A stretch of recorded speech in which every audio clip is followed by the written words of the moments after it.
Good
afternoon, good evening, good morning, whatever time it is in the world, wherever you're tuning in from.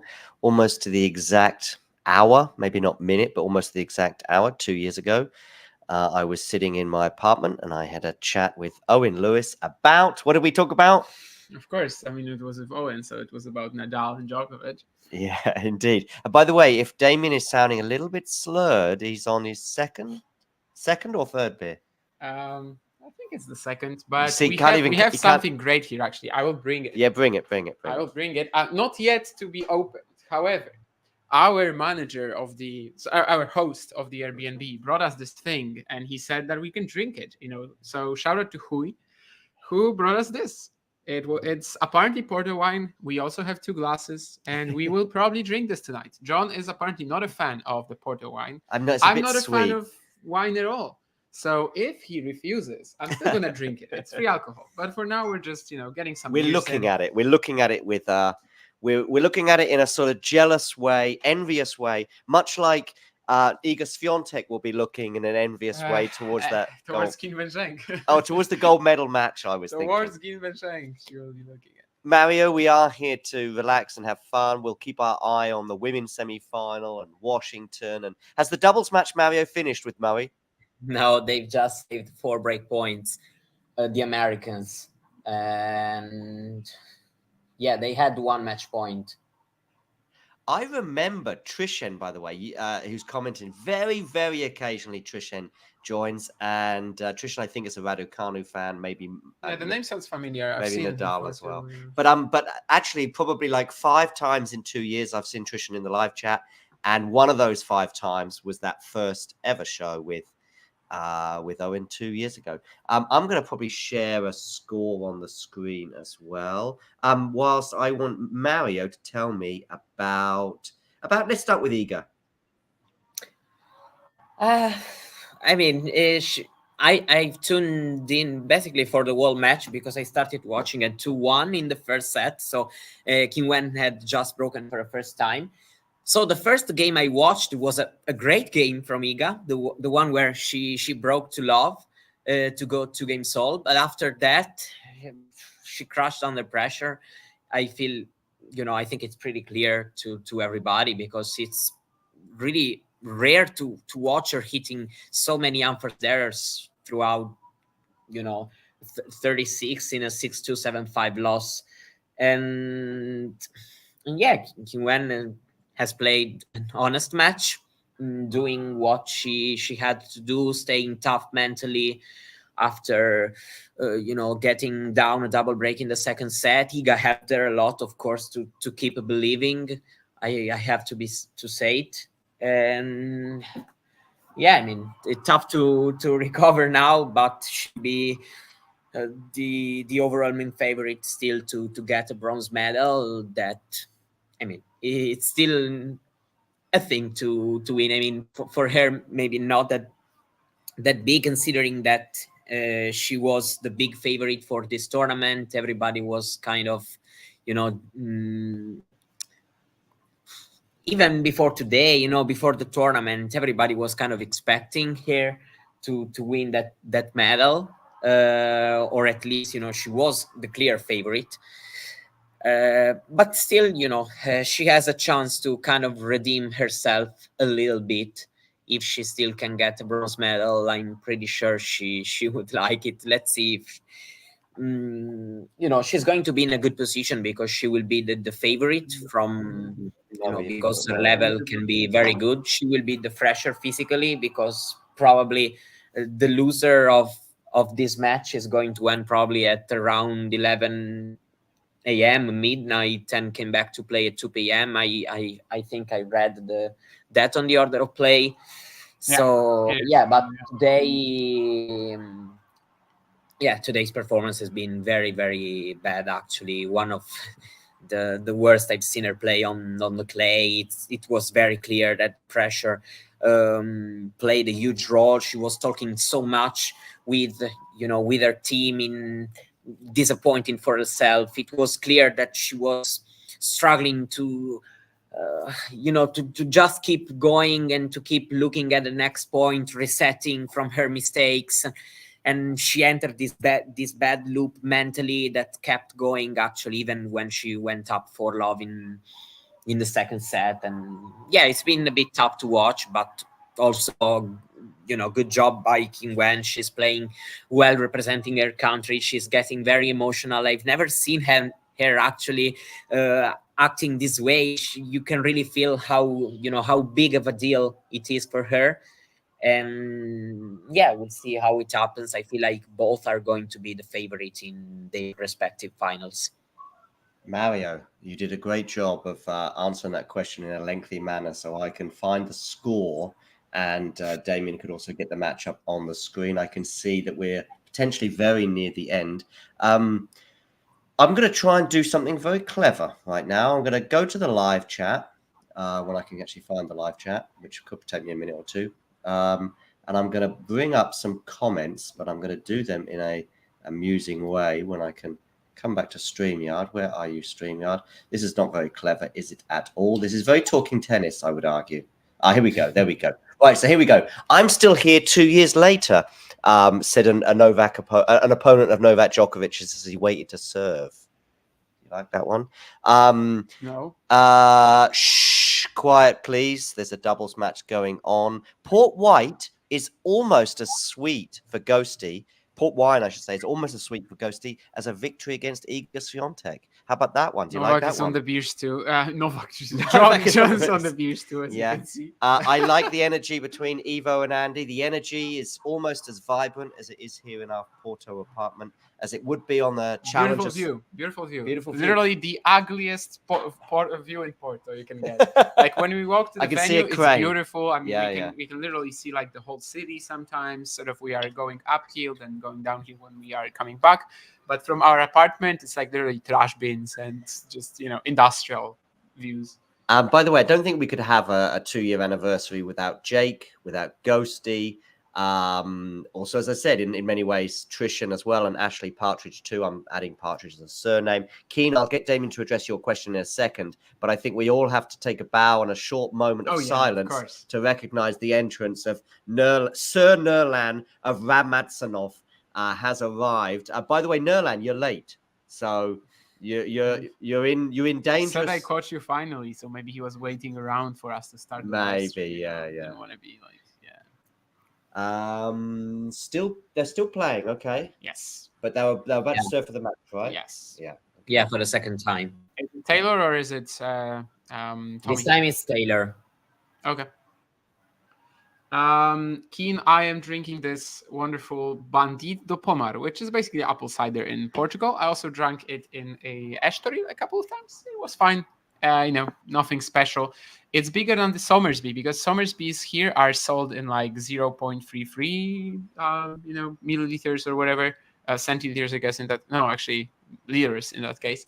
But these are half a liter, so that's why I bought it. And later we're gonna have that Porto wine, which I hate wine, but it's free alcohol, so I'm gonna like it. By the way, Jake, when you were tweeting earlier today about like the lack of celebration from a certain Chen or something like that, was that table tennis actually? I was wondering, because I think she won very easily in the morning, and it could have been about her. Meng Chen, she's kind of like a defender type, but definitely quite good, and of course one of the favorites to make the final there. I was just watching some table tennis myself as well, although I would like to have watched more of that sport at this Olympics, but of course, being in Porto, it's not that easy. John is pushing me to do all these old interviews. He's just constantly saying, I mean, Damien, I'm sorry, but you gotta do this guy. You gotta do this guy. And I'm like, no, please don't. Toshihide Matsui, who do I want to talk to, that old prick? But in the end, of course, actually, that was kind of one of my dreams, let's say. So, of course, I'm joking. If you're listening, Toshi, then of course, he lost today. His doubles. He lost his doubles today. Yeah, unfortunately, the title was not defended. Tomorrow, though, one doubles semi will be awesome in Porto. Arends, Johnson, and Trzewiecki, Matuszewski. I think I'll definitely watching that.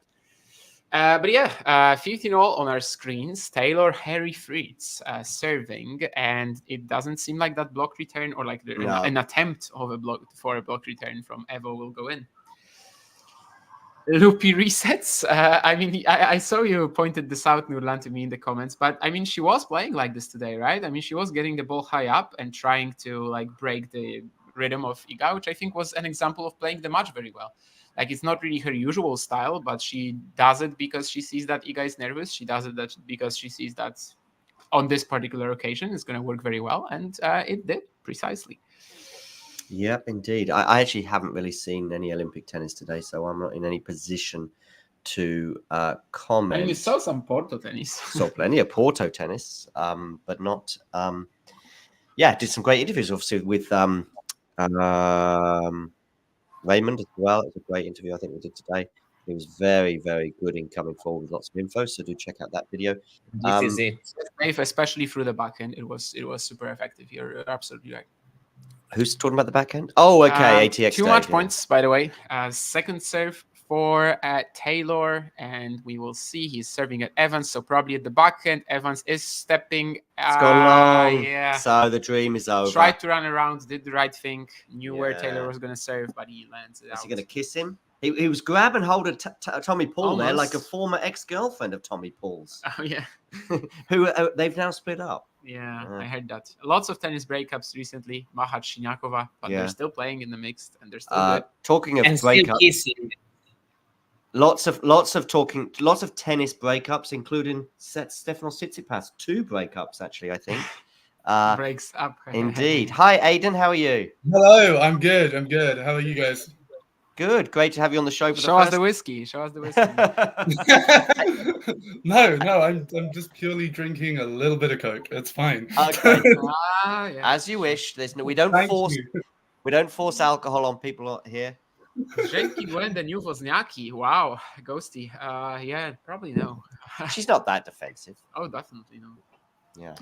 Is Qin Wen Zheng serving looking more solid? I mean, she's not making stupid unforced errors or double faults. I mean, it was great today. She was finding the first serve. Yeah, she was good. I would point out, though, that in the first set, she was still under 50% on her first serve, which is kind of the usual Qin Wen standard, like 51, 52, her rolling average. So I don't know if it's consistently an improvement, but today, especially in the second set, was great. And Andy, the Boltos issues still appear. Yeah, this is... Go on, Aidan. Tell us what you're feeling right now, Aidan, because I'm guessing you're an Andy Murray fan, right? Yeah, I mean, the thing is, I'm a huge Andy Murray fan. I'm just not like a huge fan of emotions. So, it's difficult for sure. I mean, come on, this is. I'm watching it just over to my left at the moment, and yeah. Mario. Yeah. I mean, he's still swinging over the graphs. Sorry, I have the television on, which is no problem, Mario. I just wonder what you're thinking. Obviously, with here, Mario's just played his last ever professional tennis match. Murray is. I don't know if I need to be serious or not. Not talking seriously, Murray has gifted me the biggest engagement ever on my Twitter account. Oh yeah, of course. But Judy Murray and BBC and I mean, British Murray newspapers. has been a big part actually of my good tennis memories from when I was just a kid growing up. So it's kind of an emotional moment for me, and he thinks that he's coming back out of retirement. I don't think so this time. And No, we also I won't help think you with the Istomin question, by the way. We were watching Matsuya Uesugi at the time. And All I getting can ready tell for you is the that interview. Istomin was smoking about an hour before I the match. told that Kino. I told that to And I Kino don't already, mean yeah. smoking as in like burning shots down the line. I mean literally he was smoking an hour before his match. Yeah. But yeah, at the same time, Matsuya Uesugi were playing, so we were prepping for the interview there and didn't really see any of it. Prepping? Do we prep? I was prepping. John usually just kind of goes in and. I prep. Look, I've got some notes here. Yeah, I mean, you got a great note for the Raymond interview today. I've got friends of the show. Listen, Arthur, your career high is 519, if my research is correct. Yeah. By the way, friends of the show, I want to make an announcement. It's 2 years now we've been going, and I want to talk about some promotion and relegation. Aiden, do you like football? Yeah, no, I spent 2 years covering it back in the day. Which is your team? Which is your team, Aiden? I'm a Liverpool fan for my sins. Liverpool But fan, like, okay. So yeah, promotion and relegation is not so relevant, I guess. But if you're Norwich City or West Brom or don't get me wrong, I'm nostalgic for any team that I covered in the past. Like even like I went to the university in Portsmouth, right? So okay. I'll still try and They go were that along familiar with relegation. now and then. Yeah. Oh yeah. When I started out uni, that it was when they had finished sinking down to League Two, so the whole city was footballing wise kind of in shock. Mario, by the way, I want to quickly just say something. Do you know this word relegation in English? Yeah, for sure. Okay, just check. I mean, Mario knows more English words than I do. Okay, and Mario also knows more Italian words than I do as well, which should be relegation is basically, when you get last or 19th, 18th, and you get into the lower tier. I mean, he's like a dictionary, Mario. I mean, he's basically giving us a definition perfectly. But the reason I mention it is because friends of the show moment, I want to make some announcements today that we have got some promotion and relegations to announce. Now, sadly, Laura Siegmund has been demoted or relegated from friends of the show status to she's in limbo now. She's not anything. She's just not purgatory. She's in purgatory. And the reason being is she was obviously on the show a couple of years ago. She was amazing. We spoke about tapas and tennis and a million other things. And it was one of my favorite interviews probably of 23. But I have tagged her about 3 times on Instagram and she's yet to respond or whatever the equivalent is. Like when you tag someone in a story or whatever, and then they either like it or whatever. Anyway, she's done none of that. So she's out for now. And Laura, if you're tuning in, and I'm sure you are, there is a chance of you coming back to Friend of the Show status. All you have to do is just come on the show and we'll have a chat about it. But good news, especially if you're a Portuguese tennis fan, is that Jaime Faria, I think, definitely has been elevated to Friend of the Show status, particularly this week after what happened today or yesterday? Yesterday. Yeah. So John, of course, interviewed Jaime before, and he actually sort of like started watching one of our watch-alongs on Instagram as well, which is pretty fun. But I'm not sure he was aware of that when he met us this week. But when we talked to him, like at first he was like, "Oh yeah, talking tennis," and then the day after, we are waiting for Edas Butfilas outside the gym, and Jaime is like, "Oh hey guys," so yeah, clearly he is a friend of the show by now. Exactly, yeah. Basically, I mean, he was more keen to talk to us than we were to him. I mean, so yeah, we were waiting for Butfilas. we were waiting just for like Butfilas and minding our own business. Yeah. We wanted Butfilas. Faria came, and we were like, "No, if Butfilas sees us talking to you." He's probably going to run away or something. But yeah, thankfully, Faria eliminated himself quickly. No, of course, I'm joking. And Butfilas is not a friend of the show, whereas Faria is. Yeah. And he's still in the event. Faria's been on 3 times. We've DM'd each other on Instagram. So he obviously will join. I mean, I think Aziz Dugas. I was actually going to ask if you have Aziz Dugas on the list. Yeah, no, he's got to stay on the list. I mean, we've got each other's. We're on just WhatsApp. Players, by the way? Yeah, why? Who are you thinking could be a friend of the show? Calvin. Oh, okay. No, he's not a friend of the show, but he could be. Yeah, coaches. Let's stick with players because otherwise Dave Samuel. But I think David Samuel. But we'll just keep it with players. Okay. I think, for now. Aziz Dugas, I mustn't forget him. We're on WhatsApp terms. Liam Brody, we are also on WhatsApp terms, although he doesn't always respond. And it's been about 18 months since he's been on the show. So Liam is in He is close to being relegated. Let's say that. Yeah. I even put it to you. I said to you, "Shall we relegate Liam?" And you went, "No." You were pretty firm. I mean, he's a great guy, so that Because helps. sometimes when you mention these players, don't get me wrong, I'm I've not really never. thinking about talking tennis, right? Like I'm thinking about myself as well. And I don't consider myself a friend of Liam Brody, but I've also had some interactions with him, regardless of talking tennis. And it's tough for me to say no. Go on, Aiden. You were going to say something about Liam. Liam, he always seems like a decent guy. I ended up getting in conversation with him over Twitter during Eastbourne because I took him up on a recommendation of a Jamaican restaurant, and it was actually really good. So I sort of thanked him for that and had a slight conversation. It's amazing. I mean, Lloyd Harris, he always seems very casual and friendly, to be fair. Oh, definitely, yeah. Lloyd Harris, of course. I mean, his Jerome and I are in a little bit of a fight over the attentions of Lloyd.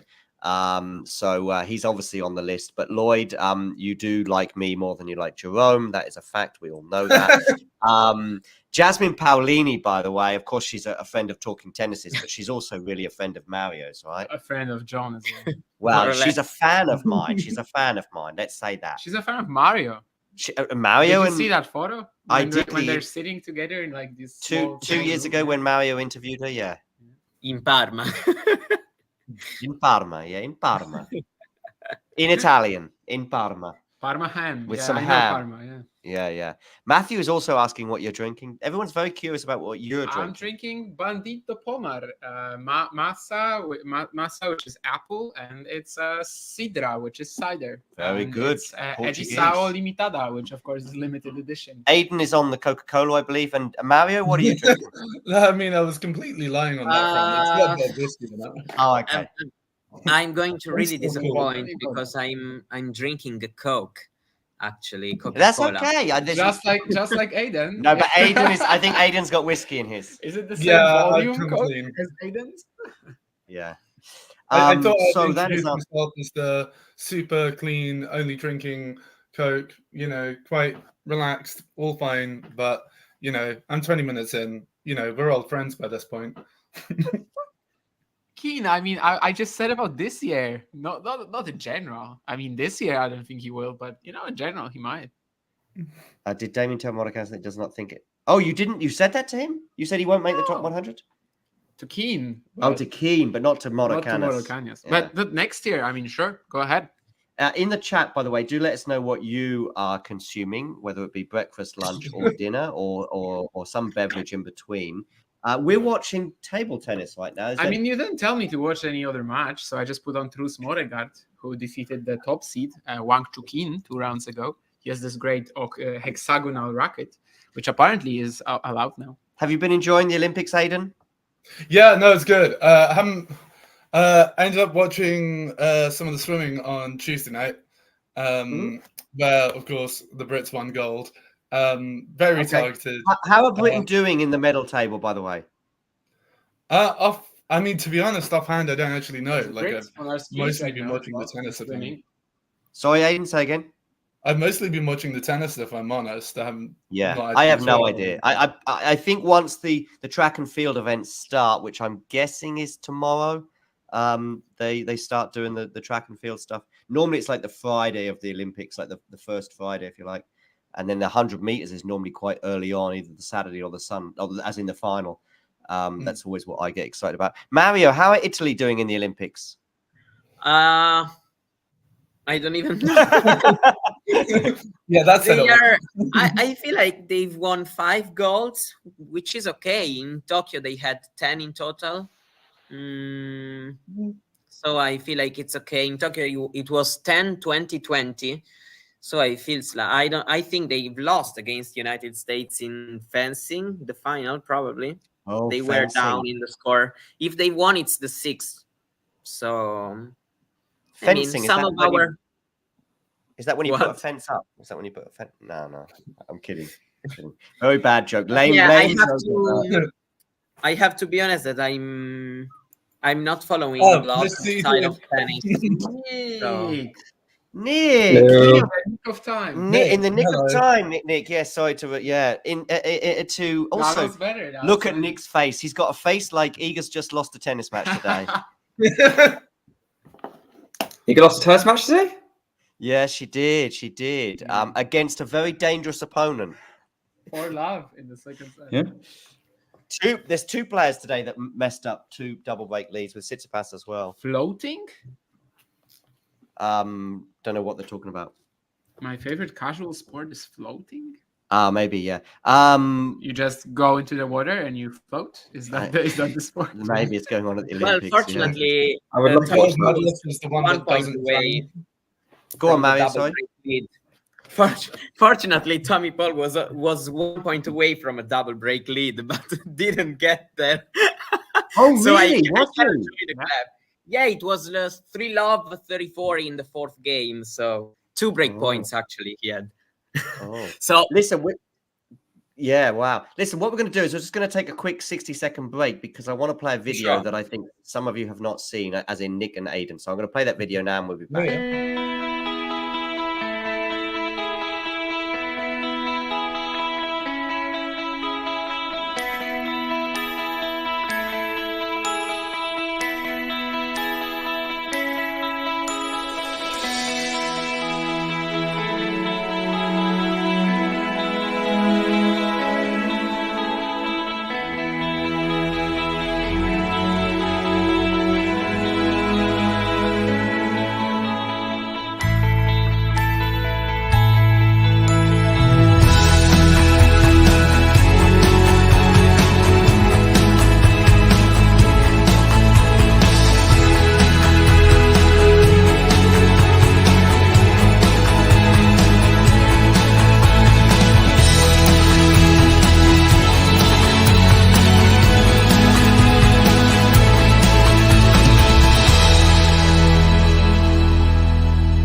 Looking forward to the day when I play a video of some description and Shrihari doesn't mention iMovie. I'm looking forward to that day. Is the day that day? No, it isn't.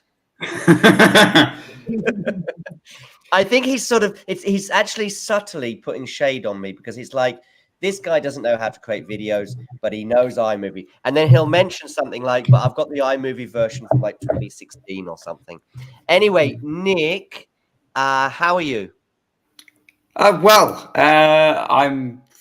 pretty fed up, to be honest. But no, I'm doing good. I'm looking forward to hanging out with you guys today. Obviously, big day. I didn't realize it was today. It was the 2nd birthday. I thought it was a little bit earlier. I thought it was in July. 1st of August, yeah, 1st of August. It was with Owen. Owen was, I don't know how many hours late he was, but he was sleeping, and I think he was in either New Zealand or Australia at the time. But it all worked out fine, and we just chatted for like an hour and 45 minutes, and a video that did pretty well compared to even videos we do now. Sometimes don't do that well. I mean, who did we interview? Maybe who was giving us really short answers? Not Searle, the other one. Bud Villas, maybe. Yeah, was he the one who's like, yeah, he beat Klein, right? Yeah. Yeah. It was the biggest one of my career. I'm happy. That was kind of his first answer, but he got a bit better. He won and he was giving you but short that's, answers. that's the moment when you're like, you realize that, oh, this might not go too well. Yeah. Shrihari, anyway, good to see you in the chat. Nick, let's talk about something that isn't tennis. We've had some expertise on fencing and swimming.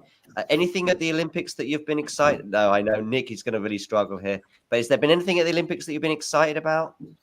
I mean, outside of the tennis, Outside of the tennis, yeah. Due to having a job that means I don't get to watch a lot of it. Yeah, I'm looking forward to watching the BMX racing tomorrow. Actually, that's usually quite a lot of fun. Oh, I did not expect that to come We out. had it on our screens, but we turned it over to swimming, but we're not really looking there. Yeah, we've got swimming on here and we've got table tennis there, but we are going to be putting on Vekic on there. Yeah, Right? Smedlova Vekic shortly. Smedlova Vekic. Yeah, I've got that match on now. Actually, Smedlova Vekic. Are they all? Have they started? Have they started?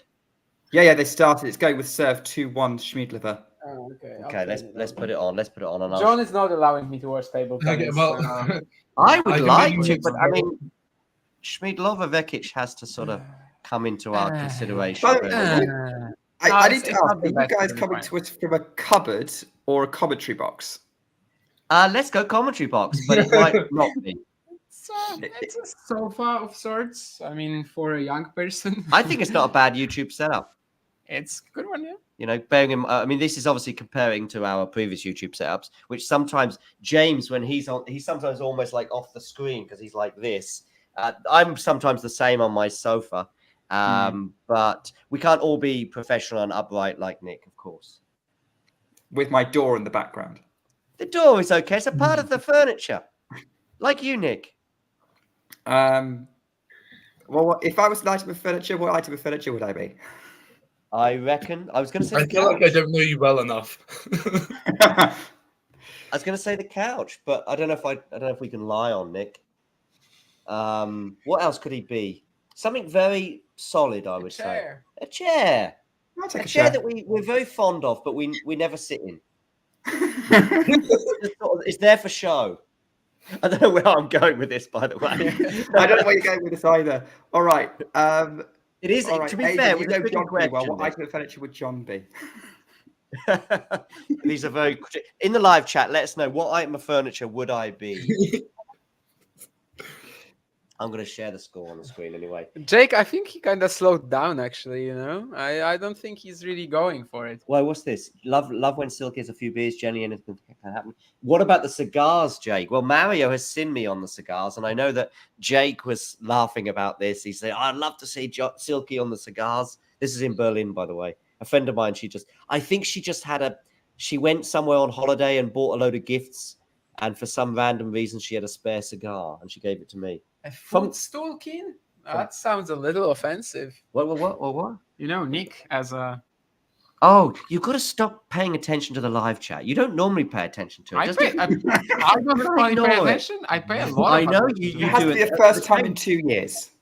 No, I pay a lot of attention. You do at the changeover, which is the right Yeah, time. That's I do. perfect. That's perfect. But now we don't have changeovers. No, we don't. We kind of do much in the background. You know? By the way, Aidan, and I'm guessing Nick as well. Nick, you're a fan of the Wimbledon Q, right? Yeah, I love it. Yeah, the reason I'm mentioning it is because Aidan wrote a piece on it for the website. Very nice. I did write it. I read it. And I appreciated the enthusiasm for being there super early and waiting it out and still getting a buzz out of it. Mario. Oh yeah, I mean, don't get me wrong. Like, I do it with like a really old friend of mine, and you know, there's knowing someone and being friends with them, and then there's being able to tolerate each other when you're really, really tired and not making much sense. Fortunately, we can still tolerate each other. And Aidan, did you have how many cigarettes did you have in that queue, by the way? Because I don't know, it was probably only mentioned like once or twice, but every line finished with like, and then I went off to have a cigarette. So probably, to be honest, probably not that many. Okay. It was probably only maybe 2 offhand. Unless I think it was only about 2. No, 3, because there was one time where I admired the ducks for a little bit. Like whenever I'm going up, like on the tangent that I went off about ducks, that was just me being tired and just staring at ducks. Sounds like, almost. What's the word? Not delusional. What's the word when you're sort of? I'm looking at a Polish person. I'm leaning on maybe Mario as well. What's the word when you're sort of, delirious? Is it? Delirious, yeah. Anyway, but it was sort of 4 a.m. or very early in the morning. Mario, what do you think about this concept we have in the UK called the Q, or at Wimbledon? I actually never understood really how it works. Talking about Wimbledon, so I know that you have to enter a ballot probably, and then there's 2 things, Mario. One is the ballot when you find out if you get a ticket. Okay, and then there is the queue. When you don't have a ticket and you just sit in the queue. Whereas obviously every other tournament, you obviously go online and buy a ticket. Yeah, I mean, it's a bit, okay for me, but probably as a foreign people, I wouldn't like queue to skeptic, I think. Archaic is the word you're looking for. Outdated, obsolete. Has Vekic broken? She has. She's just broken serve for a 3-2 Yeah, lead. it's like Already looking quite fan, tired, but actually. like smashing the ball and winning the points. Yeah. Vekic does have this uncanny ability to look tired from start to finish, and yet she still wins. How do you get in the pilot Ghosty? You just literally enter, and it's like random, pretty much. It's just like you would. You Yeah. sign up at the Wimbledon website, and then they tell you whether you got in or not. Yeah, exactly. Pretty much, sort of, yeah. And then, so yeah, we have the queue whereby every day they release 500 tickets for center, 500 tickets for number 1, and 500 for number 2, and obviously for grounds passes. So yeah, you do have to get there stupidly early, or at least I think we've gotten there around 10 to 4 each time. But Okay. that's and we're comfortable for court 1 and court 2. But that's really only because I've got a friend that lives in Putney and we just walk over. It's funny, like after I wrote that piece really praising it, I saw people talking about it and pointing out the complete lack of accessibility, and I couldn't agree more. Like, it's absolutely awful for accessibility. It's tough to do, even if you're like, I know, fully healthy. And yeah, I see what you mean. Yeah, like it's absolutely awful in that regard. You know, if you do it, take the next day off work because you're going to be too tired to do anything. Nick, did you queue this year? Early start's the only downside, to be honest. Did you queue this year, Nick? No, I didn't need to because I got 3 tickets through 2 different Nick there ballots. going, the only downside is the early morning. But meanwhile, he's obviously there flying high with all the tickets. What does it mean, free tickets? You had Sadly free not, tickets? no. Oh, okay, you didn't. No. No, okay. I entered through a ballot that not many other people know about, but not many other people know about. Secret ballot. The LTA ballot. Oh wait, there is a news. Oh yeah. If you join the LTA, you get into their ballot. Go on, Mario. Sorry. Basically, from next year, the infamous Queen's Club Center Court will be the Andy Murray Arena. Oh, okay. Yeah, that's a nice touch. Yeah, that works. I think if you're going to name it after anyone, it's got to be Andy. Yeah. And Not Barry Howard. just to clarify to every Paul Jubb. The Paul And, Jubb just- Arena. Give Paul 10 years. You know, he's about to do something special. He's going to match Andy Murray's 5 Queen's titles. Jackie 5 is Boy pretty good. almost. Well, actually, not almost got there, but Who has the most Queen's titles? Andy. Yeah, I think it is Yeah, Andy. Yeah, it was Yeah. last one that sealed it, wasn't it? Okay. Keen again, a skeptic when it comes to Andy. Not sure about naming a court after him when he's barely retired. Isn't there already a Pista Rafael Nadal? There's a piece Yeah, of I mean- Barcelona. There's There's a statue in Paris.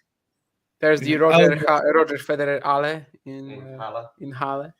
Or Strasse, I don't remember actually. Halle, I think it's Halle. Yeah. It just didn't sound right, like Halle, but I think it's Halle. So, Nick, you got to tell us what are your thoughts on Iga today? Okay, full disclosure, I didn't watch the match. We were I was so not excited for expecting this. that. I was not expecting that. Oh shoot! I What are your was feelings? Let's go feelings, Nick. so I wasn't. I've always thought that Zhang Qinwen had the capability of beating Swiatek on a bad day. Yeah, saw that. And that's what happened. But it needed Iga to. And look, I didn't need to watch the match because all I needed to do was see the stats and see 36 unforced errors from Swiatek. It was clear, sort of, from anyone who was watching it, like Damien and a few others who were like watching at the time, who I trust, who are sort of neutrals, that was what was going on. Don't trust. As a neutral, you can. In general, please don't. But yeah, in terms of no, I trust you as a neutral to give me a decent read of what's going on, and you weren't the only Except one. when it's Matteo Berrettini. He's a stan of Berrettini. Yeah. So I was like, okay, so Iga did not play well. The nerves got to her. That's it. I don't necessarily need to watch it to know that. And I think Jianqin Wen deserves credit for keeping it together and making the most of it, especially given the tough route she's got this far. So, yeah, kind of frustrated that Iga missed a golden opportunity, literally, for that. It was like the biggest. But hey, look, it affects her more than me. I could move on with my life. Let's see how she does tomorrow in the bronze medal match, which should be around 2 p.m. I'm not sure if that's UK time or French time, but yeah, I think for me, the bronze medal match is going to be more of an indicator of how we need to feel about her going forward than this match. And hey, look, this is very similar to what happened to Djokovic in the 2021 Olympics, right? He was cruising, and then the Zverev semi-final happened, and he was well up, and it all went horribly wrong. I like the comparison in general. I think it's still very different because, like, yeah, they're just at different stages of their careers. Like for Iga, this is literally the first Olympics where she's the main favorite. Novak had, well, kind of like the second, maybe even third time by the time he reached Tokyo. But I think Iga could be on a bit of a Djokovic like a trajectory, right, when it comes to the Olympics. Like by Los Angeles, let's say she doesn't get it, and then by 2032, she's already like, yeah, she really wants it, but is she going to get it? So yeah, it could become a Djokovic-like story.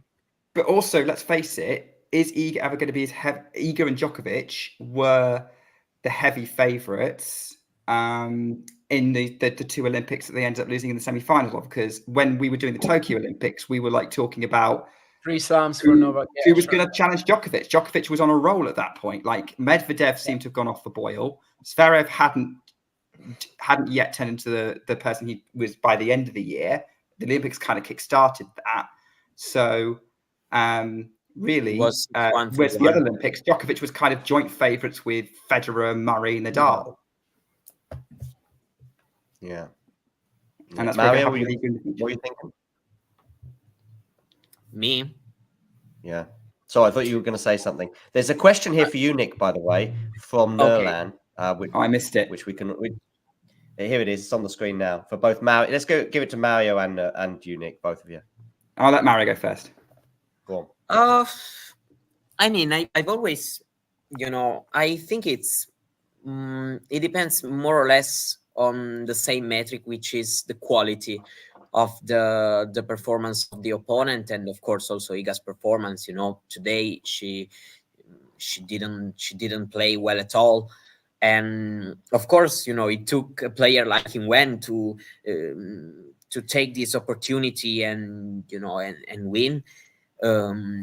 Probably another player would have struggled more, or probably would have won anyway. But for me, when I saw, for example, the match at Wimbledon against Putintseva, I think it makes sense to say that, in my opinion, for sure we have seen her getting in trouble against some really powerful hitters when they are in a very, very good day.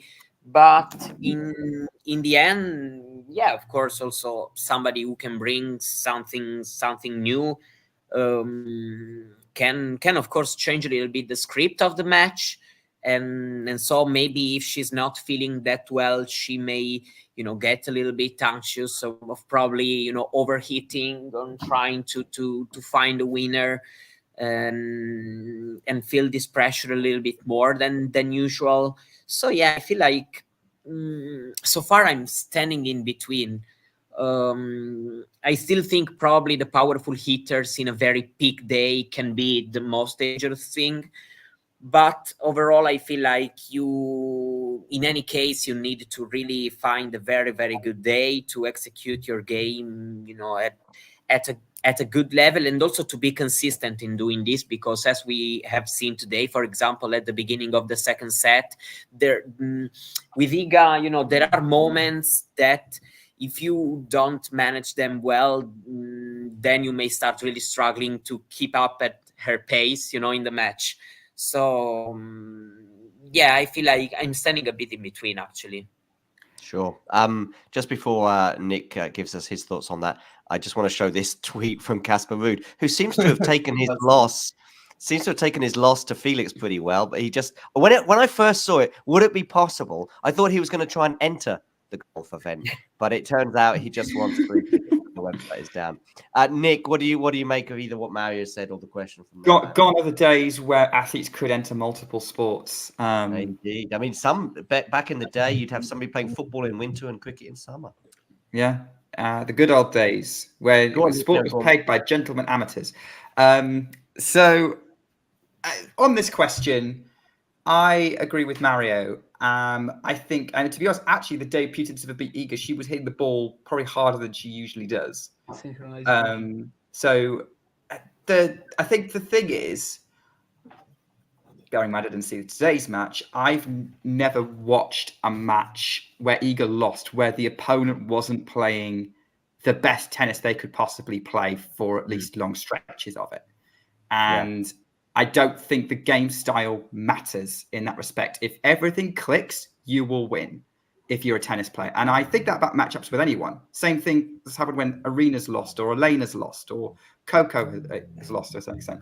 Like, I think, honestly, I don't think it matters what game style you play against the best in the world. If it all clicks and it works, you beat anyone. And that is my view of tennis in general.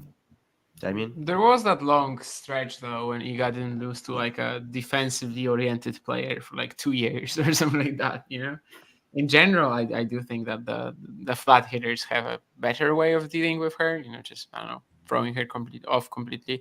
But yeah, even while giving Kinven all of the credit that I can possibly give her today, I mean, we've known before, right, that Iga is like putting so much pressure on herself at the Olympics. And I don't think it's even like the pressure from the Polish media or anything. I think it's literally like 90% her own personal thing. It is what it is. I mean, she missed a golden chance. The fact that the next Olympics and even the next Olympics will be on hard courts. Yeah, I mean, we'll see where she is with her career in 2028. We'll see where she is, if she even is with her career in 2032. I mean, no guarantees. But yeah, this was clearly a golden chance. The last Olympics on clay, Barcelona 92. I don't know if we're going to have to wait 32 years for another Olympics on the dirt. But it kind of gives you the sort of the idea how big this was. And obviously at the French, she was a similar favorite. She almost lost in the second round. But yeah, I mean, it's the Olympics. And speaking, Nurlan, you asked this question like half an hour ago. But I wasn't sure what to think about your comment today. I think that Iga is still going to stay in Paris for a long time and probably going to miss Canada because of this. So I'm not sure it really helps her for the US Open that she lost here. I don't think I see the argument. He also mentioned the win streak. Like if Wimbledon didn't happen, like let's say she wins Wimbledon and then she wins the Olympics, I would kind of get it, sure. But like with that loss at Wimbledon, yeah, I don't think it really helps her to win today. I still think she's probably not going to play Canada. And yeah, I don't see the big difference between this and between winning gold and a bronze ahead of the US Open. In fact, if I see it, maybe it's actually negative because, well, she's going to be a bit disappointed. Today, I don't know if you guys saw it because it was like viral on Polish media, but maybe not foreign. But basically, she had an interview right after with Eurosport and basically stopped right in the middle because she started crying. And I saw it.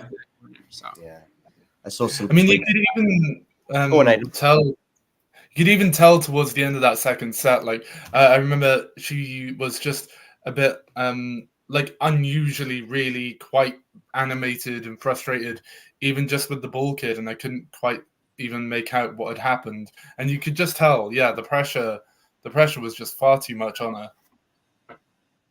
Yeah, I think there was 2 or 3 things that ran through my head before the match. Was that one? Of course, they did play in Paris 2 years ago. Was it 2022? Yeah. And it was her hardest match en route to the title, without a doubt. It was. Kinwen, of course, was ill, unfortunately. I think in the second set. Cramps, yeah, exactly. And that sort of, I think was it a second set bagel maybe from Iga?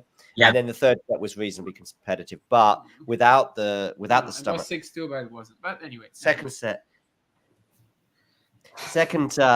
Nothing. Second set, cramps, of course, messed her up. And I thought, okay, so that, on another day, maybe Kinwen wins that. But the bigger and that match has always been on my mind for the last 2 years. Whenever they've met ever since, like, why? I get that. Yeah. I was expecting a win to come at some point. I didn't necessarily think it'd be this time, but I thought at some point Zhang would get a win over Iga. Yeah, I've seen. Oh, look who joined! The first person to join the show on Instagram is Artur Raymond, who's had a very busy day playing a doubles match, a singles match, and of course the peak of his day. Both. But the highlight of his day was obviously coming on talking tennis. To you, of course. And he joined us for. I don't know if he's still watching on Instagram, but if you are, Artur, thank you for joining, and do check out the interview. Tomorrow, 2 matches as well. So 2 matches as well, and we're going to leave him tomorrow. We won't interview him tomorrow. Probably not, unless they do like a press conference thing with him or something. But I don't know. We'll see. But also 2 things. Keen Ghosty was not mentioning your John Millman comment, but the pickleball comment at the Olympics. That's what he was outraged about. Mm-hmm. And also earlier, Keen said that Andy Murray is not quite as big of a legend as Rafael Nadal, which is why it's not okay to name a court after him. And I have to say that, okay, sure, the achievements aren't the same, but for sort of the importance of their importance in their respective countries, yes, it's the same. It's the same. So I don't think it's a bad argument. Yeah. I was thinking you were there was that Wimbledon prediction about whoever draws Kudermetova will win the title, and I've seen that there's been a fan who jokingly one day after Wimbledon tried to do the same thing about the Olympics and said whoever draws Bronzetti in round 1 wins the gold medal. Go look who is this player. Well, it's definitely not Kinven, because I think Kinven played Errani, It's right? Donavekic. Okay.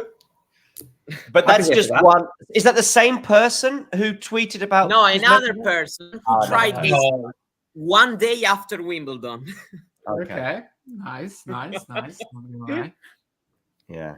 Thank you for the like as well on YouTube. I can see a thumbs up there. So I did not remember who Donavekic played, but I could remember who Kinven Zheng played. This was a very memorable match between her and Sara Errani. By the way, it was 6 love, yes. 2 Italians beaten in the first round and probably the 2 finalists. Only 2 Italians in the Olympics or in the singles? No. There was the other one was Paolini. Paolini, of course. Yeah, I forgot about her. I was thinking of Cocciaretto and Trevisan, and I'm like, I forgot about Paolini. Yeah, Cocciaretto, I think that she was also at the Olympics. I think Cocciaretto was also at the Olympics. But I really don't remember anything about her, and that says a lot. So probably didn't go far. Donavekic about to serve for the first set, 5-4. She is, yeah. Great start. I mean, she also didn't get too much rest after yesterday, right? So yeah. It's really a golden chance for both players, obviously. Svitolova kind of trying to build a Monica Puig-like legacy here. Yeah, how surprised are you that we've got Schmedlova in the semi-finals? Svitolova. Before the event, obviously no one would have guessed it. Then again, if you think about the players she's beaten, like Haddad Maia, Paolini, aren't they like kind of vulnerable? I know what Jasmine has just did, but like, she's not really at the Sabalenka, Goff, Rybakina, Świątek levels, right? Like there's a pretty big gap. So I think, considering how volatile the WTA Tour tends to be, could have been a different woman. It is Anna Karolina Svitolova, who is, of course, quite talented. And it's a great story, especially combined with her Olympic win in 2016 over Vinci. So the only top 10 wins she's ever gotten at the Olympics. It is surprising, but it's not the most ridiculous thing we've ever seen. Some questions in the chat I want to come to. Keen says Porto or Estoril, which is the nicer city. There's sort of 2 parts to this question for me. Estoril is the nicer event for some reason. No, they're both great events, but Estoril I've had more fun at, I would say. But Estoril as a town is pretty boring. But it's a whole complex, like the Estoril Cascais thing and stuff. I would actually go the other way. Like I think Porto is kind of like a generic city, really. Yeah. And as the whole thing, like Estoril Cascais, next to the sea and stuff, I think I like it more. Yeah. But Estoril as a town is a bit dull, whereas Cascais, which is a next town down on the next village along, which you can walk in about 20 to 25 minutes, and you and I did do that walk. Walkway is really a huge boost. And you can check out that walkway in a YouTube video from about April, as Damien and I recorded our drinking beer on the way. We were drinking beer en route, yes, down the sea line, down the coastline of Portugal. So I think that one's done. But Porto is a more fun place. It's obviously bigger and blah blah blah. The best romantic video on talking tennis. Well, you think more romantic than him and I in bed the other day? We did a I missed show. That one. There's a gap between the two beds, but Damien wanted to close that gap, but I was like, no, there's some distance here, my friend. So there's some competition out there, but there's another quick fire question, and there's a sort of a longer question. So I'm going to come to the quick fire question first, which is Nerland's question of, but I want it to be quick fire. So who's the biggest starter? We'll start with me and Damien at the bottom of the screen. Then we'll go Aiden, Nick, and then followed by Mario. I'm going to go with... It's a tough one, but I'll go maybe Osaka. Because the question is star. Yeah. You know, and that's not to say that Iga can't overtake or things might change, but I'm going to go Osaka, and I'm not even going to tell you why. Damien. I'll be quick, I promise. Obviously, it depends on your understanding of the word star. Of course it does. I'm not going to say how I understand it. I think Goff is my answer. Okay. Aiden? It's either, it's either Goff or Osaka. I'll go with Goff, I think, to be honest. Yeah, fair enough. Yeah. Nick? Coco Goff. Oh, look, that was the most. There was no stuttering. No. That's how he trusts me. You know? Yeah. That's a man who speaks confidently. You're like whatever Damien's gonna say. Mario. I actually really don't know, because I struggle to keep going with all this, all these things about the star power, and I don't really understand it, but thinking, at least right now, for all the push she's got in the United States, she brought the flag and she's won the ESPY, I think. All the things that are very popular in the United States, but resonate also, in other parts of the world a bit. So I probably go with Goff, maybe. Did you see the Jose Morgado and Ben Rothenberg dispute on Twitter? I think he's referring to the word upset. Yeah. Right. So Nadal. Yeah, I did. Ben has clearly in my opinion, has misused the word upset. Jose was clearly in the right, and Ben was in the wrong. Yeah. I mean, it wasn't an upset. I mean, when Ben says that he is like Nadal and Alcaraz were the most popular pick. That's different. I mean, yeah, popularity, sure. Their fans were picking them to win the title. Was anyone who actually knows anything about tennis thinking that they are the main favorites to win the title? I mean, we were saying that they're one of the contenders, but we definitely weren't thinking that they're just going to defeat every single doubles team without issues. So, no. Yeah, I think I was in the right there. Go on, Aiden. It's like the question we were just asked, right? We weren't asked who's the best player out of all of them. We were asked who's the biggest star, which, that's by influence and whatnot. And I mean, you don't speak in that term about like upsets, right? Upsets are purely a best player term. And it's West Brom beating Liverpool. Being lost on them. Yeah. Yeah. What did you think, Mario? Probably was a case where upset is a word I wouldn't have used in any case. I thought that Ram Krajicek were kind of the favorite actually to win the match before.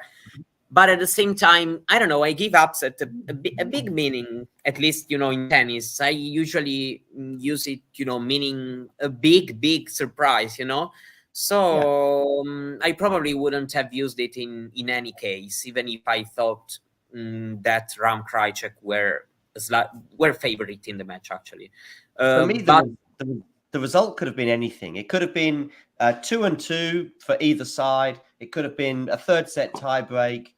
you know, what that means is that there is no upset, whatever happens, unless it's maybe 0-1 for one side or the other. I mean, betting odds is another thing. Like people mentioned that, and they're right that like according to the bookies, this was an upset, and the same with Gonzalez, Molteni, Alcaraz, Nadal in the first round. Like Alcaraz, Nadal were a big favorite. Yeah, I just don't think that's really correct. I think these matches were pretty much 50-50. So yeah. Yeah, I'm just seeing a comment from Djokovic. I'm very worried, to be honest. I don't know what to say. The pain was very strong after what happened. I don't know if I slipped or. Well, we'll see. We'll see. Lorenzo Musetti, silver medalist at the Olympics. Could be gold. Could be gold. Felix for gold. Lorenzo beat Alcaraz in the final, right? One of like 6-7 people to do it. True. I mean, Felix's gold won't be in the mix. He's just lost. Say again, Aidan. Felix's gold won't be in the mixed. He's just lost in the semis there. Oh, has he? Yeah. Oh, okay. They were playing Mahat-Siniakova, right? Yeah. Mahat-Siniakova recently broken up. But did they? Yeah, like 3 or 4 weeks ago. But they're still okay. I don't know. Even if they're going to be professional. I can still find pics from the doubles match where they kind of kiss each other. After the win, Macha gave her a kiss. That's a pic I have in my phone. Okay. I've seen it too. To be honest, about it, but yeah. Go on, Aidan. I did see some coverage that strongly suggested they're back together before this devolves into a complete soap opera. But no, I think they might be a couple again. Hopefully. I mean, they were so great for a few years. Hopefully they're not gonna split up in a long-term situation. Yeah, like this piece was them talking about being at this very specific Olympics as a couple. So if they did break up, I think they've gotten back together. Siniakova announced the breakup herself. I don't remember which event it was, but she announced the breakup. I think it was like a month before the Olympics, but she said that they are going to stay professional. That's where this is coming from. It was like a specific press conference where she said it. Yeah, I don't remember. I'm finding the piece now. There was definitely them discussing their romantic life at this Olympics and how they're handling it.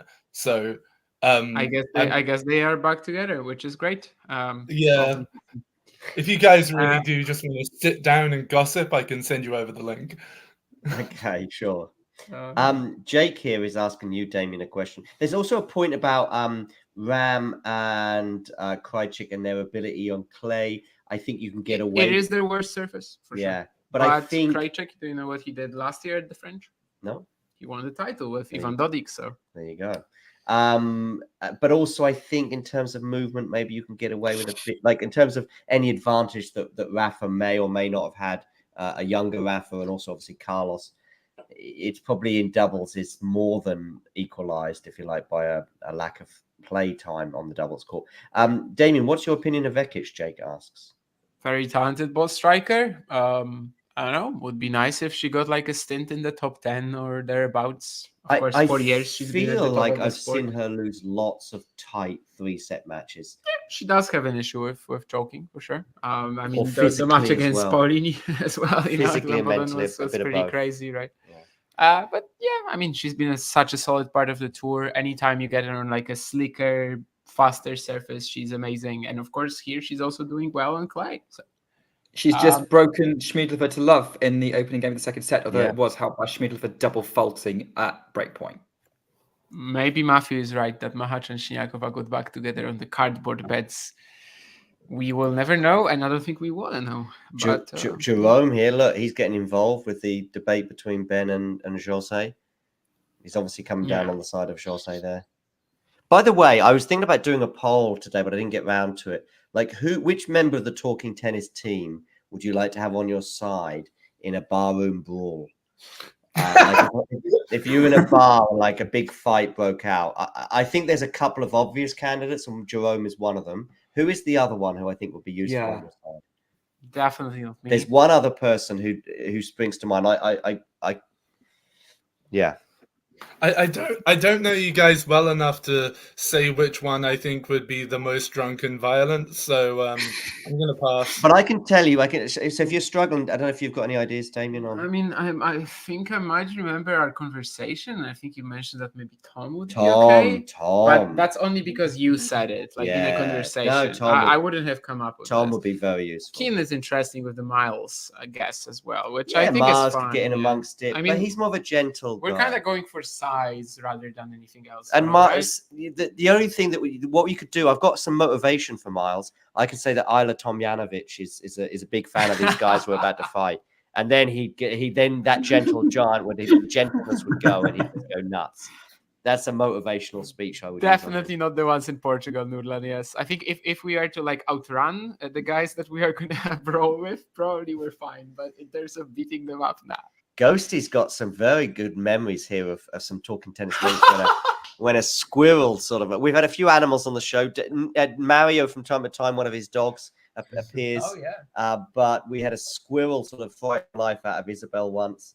I think someone has a cat, and I often see that on the show. I think it might be Bianca. I think I've seen her with a cat, and there might be someone else who has an occasional. Oh, it might be Isabel as well. Actually, a cat. I was thinking if Isabel. I think Isabel was bringing a pet of sorts. Yeah. I don't remember if it was a dog or a cat, but I think she had one. Yeah. We've not had. We've not had a snake yet, or a crocodile or a shark. But if I had to choose one of the three, it would probably be a snake. Sorry. Yeah, snake. Yeah, I think I'd go snake. Crocodile would be lights out. I mean, as in like the crocodile will win. And the shark, I'd want to know either A, what I'm doing with doing a show in the water for, or B, what a shark is doing in our apartment in Porto. Which brings me to the next question, which is for me actually from Keen. How would you describe Damien as a living companion? Well, let me tell you this, Keen. There has been a plate and a saucepan in the sink for about 30 hours maybe now, and I'm waiting. It's actually not in the sink; it's on the gas. Around but they're not dirty, you know. I thought they were dirty. They're not. Oh, I thought they were waiting to be washed up. I mean, the pot is not dirty. The pan, if you want to use it, I will wash it. That's kind of. I was sort of waiting for. I actually, this isn't really the main reason. The main reason because I was drinking wine and just fell asleep. But by the way, this is not talking tennis now, so I apologize for those of you that are tuning in and want to know what's going on with Vekic. Well, she's up a set and a break, so there we go. But I didn't end up not eating dinner last night because I saw that and I was like, oh, okay, I'll cook later. And then I fell asleep and that was it. But I have been waiting to see if there was going to be some movement around the sink in terms of all the like washing up and stuff. It's on the burners, and yeah, the pot is okay. So the pan is maybe a touch dirty, but of course, if you have you been dropping subtle hints, John, or have you just been waiting for Damien to work it out on his No, own? I've been waiting for this show. No hints. I've been waiting for this show because I knew that I could bring it up in a light-hearted manner. Whereas if I sort of said Damien, he's going to react like a teenager. I'm not the one who comes back to the apartment like 2 a.m. and basically sits here and talks about I don't even know what and doesn't allow me to sleep. I came home at midnight and 1 a.m. So there's two parts to what he just said. One is true and one is false. The bit about 2 a.m. is false. The bit about talking about I don't know what is correct because I don't know what I was talking about for 2 hours. Nick, this is developed into bickering couple territory right here. Yeah.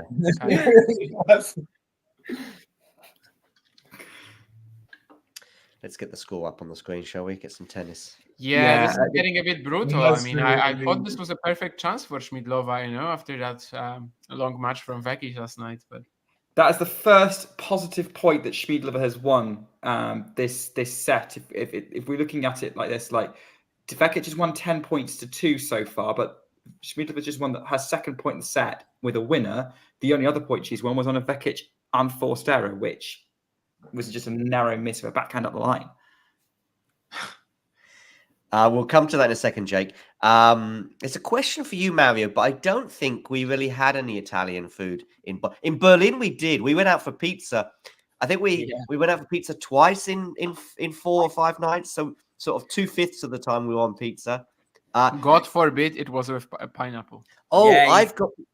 sorry, just quickly, Mary, before you answer some of these questions about Italian food and stuff, I've got something to tell you all, or everyone now on the channel, that Mario, of course, knows because he was there. But Mario and I went out with a talking tennis fan. Oh, you told me that. Oh, you do know, Right. okay? In Berlin, we went out for pizza and drinks with what's her name?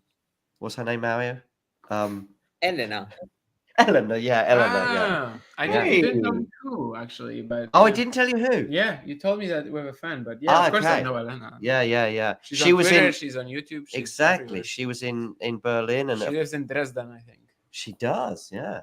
So that was the first time we sort of had a talking tennis fan interaction in person. So yeah. Anyway, go on, Mario, about Italian food. In Bonn, we didn't go out for dinner, I don't think. Yeah, indeed. I don't have an answer. I mean, in Bonn, it was the Australian Open, so that meant waking up at like midnight. Waking up. I mean, Andy Murray, of course, needs to take some of the blame for this because he finishes one of his matches at like 6 p.m. or something. Yeah, 6:30. Was it 6:30? Yeah. So yeah, but I mean, in Berlin we had 2 pizzas. I think we had a hamburger night as well. Just regular stuff, really. Yeah, I don't think we cooked. We didn't cook, did we, Mario? No. The kitchen was super clean, much cleaner than this kitchen, by the way. But we didn't cook, so there we go. No. This is the pot. It's clean. Hold it close to the camera, Damien. Can't see it for all the dirt.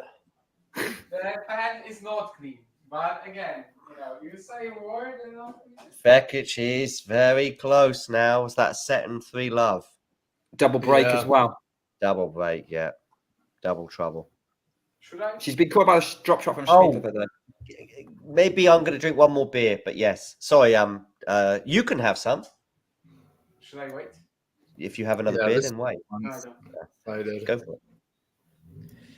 Sorry, Damien and I are just talking about port. I'll bring it anyway. Bring it anyway, yeah. What else do you drink in Portugal? So this is exactly. So I don't think you were here, Nick, when this was on earlier, but the Airbnb host has kindly left us he left us a lot of a stuff. liter of port, I He think. told us where the forks are. He told us where the glasses were. He told us where the. He was very specific. He was like, "You'll never guess what's in this cutlery drawer." Go, oh, there's cutlery in there. Great, thank you very much. You'll never guess what's in this cupboard. Cups. Oh, great, thank you very much. He was here for like 20 minutes. And we just walked like halfway across Porto with all our luggage. And I think we were quite keen to just sort of chill. But he was being very nice. And he's probably watching right now as well. So hi, Rui. Yeah.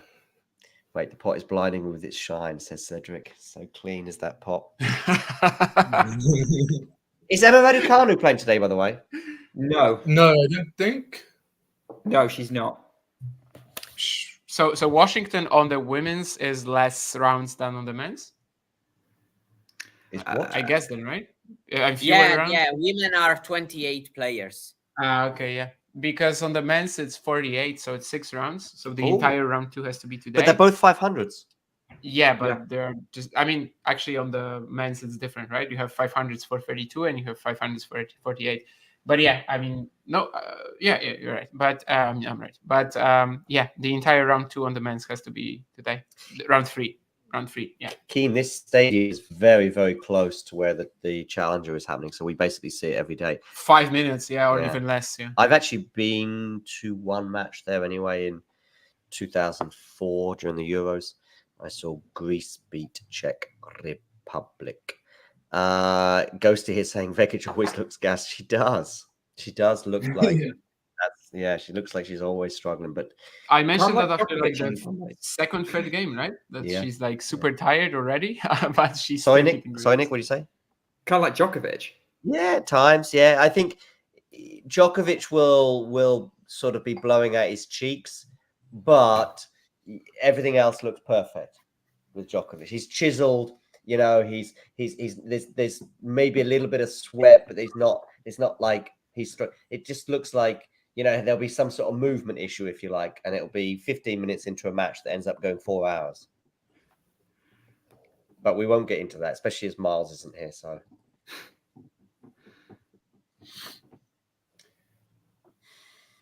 I'm looking at the sport in distrust. I don't like wine whatsoever, but they gave it to us. Ugh, It's going to be strong, my friend. It's going to be strong. I gotta be strong to drink this. I don't think I will. I already smelled it, and I think I know that I won't like it. Pere Ribo has put a thing on Instagram, unsurprisingly, about Qin Wen. Yeah. There we go. It's actually kind of a funny aspect of the Olympics, I guess, because in tennis, but when in other sports, I don't think you really get foreign coaches, right? Like when there's a U.S. gymnast team, like that they are all coached by Americans, right? So Pere Riba could technically be coaching Qin Wen Zheng to win over a Spaniard, or over a Spanish player. Artur Raymond has 4 posts on Instagram from today, or 4, what do you call it, stories. The first one is me filming him on match point, and he's sort of retweet. What's the equivalent? Not retweet. I don't know what you call it. Like shared. Shared. Yeah, shared. Thank you. I'm a little bit old for all this Instagram stuff. And the next one is one from some official thing, maybe a tennis tournament international. The next one is him sitting down with hello. Who's this good looking guy? With your doubles partner. But... Oh, okay. But yeah, there was one with me as well, so that's nice. Good. He's threatening friend of the show status as well. There we go. Better not scare our. Yeah, John showing his age about how to say things on Instagram. What is your most? Yeah, good question. Have you got an answer for this, Nick? Oh, I do. Nothing will ever top me predicting Simona Halep to win the 2022 US Open. Yeah. Was that Daria Snigur or which one? That was Daria Snigur, yeah. Snigur. There was a bad tournament for both of us. I went for Tsitsipas, and I think he lost in the first round, and he was even bageled in Daniele the Lachigalan, yeah. I mean, that's he pretty lost horrid. the first 11 games. So I tip him win the US Open and loses the first 11 games. Yeah. So that's easily my worst, and I don't think you can't get worse than that. You can't get worse than tipping someone to win a tournament who's among the favourites, okay, if you like, I guess, and they lose their first 11 games en route to a pretty poor exit to somebody pretty far down the rankings. Yeah, that's for me. What about it, Mario, Damien? Can you remember any? I just had something. A bad prediction I made. Yes, Mario. Yeah, that's a really good question. Do you make predictions, Aidan? Do you do any of these on these websites like TNNS, where you can predict every match? Like, not really. Like, I've never, despite being a huge football fan, never really done much fantasy football, and I'm not remotely a gambler, so I'm not. But I'm trying to remember. So, I don't have any codified bets or anything that I'd have receipts from. I'm just trying to remember. On this app TNNS, it's not like betting. It's just oh well, she might bagel her. No, I have mine. Go on, Mario. In the very first time I came on the show, I predicted to win the ATP finals. He got to the semifinal. My winner was Medvedev, and he lost all 3. He lost all 3, but pretty 7-6, I think, in the third. Yeah, but this is one which comes to my mind. Then I don't know. It's just 8 players. Can there be worse? I don't know. It's tough to have a bad prediction there because even if they lose all 3 and it's 8 players, but Tsitsipas is rough. I didn't know you tipped Halep, by the way. A lot of people were at the time. Didn't she win Canada there? Oh, she might have done. Yeah. She did. Yeah, she won Canada. She beat. Yeah. But I can't think of a worst prediction I've made whilst I'm talking tennis. Yeah. I will give one that's before talking tennis, I think, but it's a tweet I recently went back and deleted because I don't want someone to find it. And that tweet was about Lorenzo Musetti having a better career than Yannick Sinner in the long run. And what I will say is that I learned from this. I learned that even though a player might be ridiculously naturally talented and might have literally all the shots in the book, if he cannot win easy points, literally, if he cannot bring himself easy points because of his serve, whatever weapon or whatever, probably they're not going to be ultra consistent at the top. And yeah, I'm glad to say I've learned from this. I deleted that tweet recently so that no one finds it in the years to come. I did get reminded about a month or two ago that about 5 years ago, I absolutely swore like blind to my friend that Tsitsipas would win a slam within 5 years. And like at the time, I think it was a good. I think It's it was fair. a good. It was almost a given. Yeah, It was that's yeah, how it like felt. Yeah, that's not a bad. yeah, but That's not bad. It ends up being pretty Some- bad. some- it Sometimes feels a long prediction- way off now. Yeah, it does. Yeah. 5-love Donavekic serving for the gold medal match. So Yeah. Schmidlova might only have that Świątek bronze medal match to Yeah. play. Oh, that's so nasty Oh. for her. Just that small little thing. Yeah. Right. Yeah. Depending on which version of Iga shows up. Yeah, but I think even the I worst. don't know. Yeah, Well, I if she think does now, to everything be this fair- today, that she still beats Schmidlova, I think it's a fair argument to say that probably. And I mean, now that she's lost once, to be honest, as bad as she's going to be feeling now, the pressure's going to be gone. Oh, I Yeah. have this one. I Go on, read Marian. Pellegrino. So Pellegrino is the closest tennis player to me in terms of his birthplace. What's yours? Oof. Oof. Oh, Birthplace? Pellegrino is easy for me because it's 5-6 kilometers from here. I Easy. don't think I have anyone in that range. Michał Dembek is like 80 kilometers from me, let's say. Yeah, that's kind of where I would go. Out of like Do more you famous mean- guys. Yeah, I don't know. do you mean from where I was born or where I currently live? Because those are two very different things. I given was I live in- looking I at mean, born rather than live. I don't know. Didn't think about it because I live where I where I was born, so I didn't think about this. I moved 200 miles away from where I was born. So, Where were you born? Exeter. Wait, in only Devon. two. Okay. I mean, Ah, Alfie Alfie Hewitt. nice. Alfie Hewitt is basically half an hour from where I was born. I Nice. think he's from Norwich, I think, and that's like half an hour from me. Yeah, Norwich. So I don't think there's any southwestern tennis players. However, Liam and Naomi Brody are from Stockport, which is about half an hour away from me. Okay. Wait, whereabouts are you? Stoke-on-Trent. Oh, Stoke okay. on Trent, not Stoke. Yeah, true. Because there's another Stoke, isn't it? Stoke under Lyme, is it? I think. So I mean, I Yes, probably that's win the right. gold medal, and I probably win the gold medal in terms of biggest distance from where I live and where I was born. To be honest. Where I were you live born? in Where you South- live?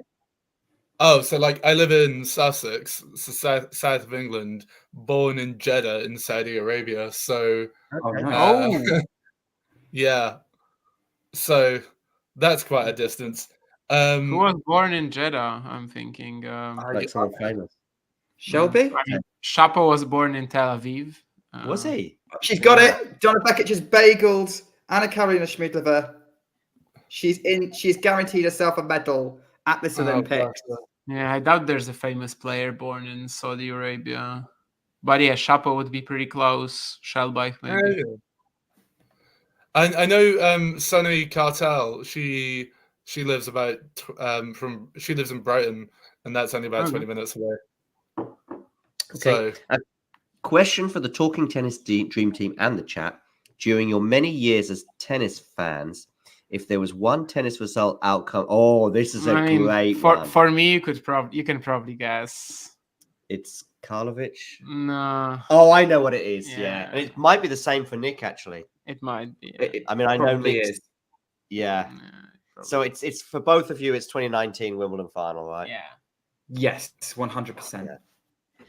Actually it's an easy one for you. I've got a few, but one that springs to I've got two for sure. One would be, but it's difficult to choose which one.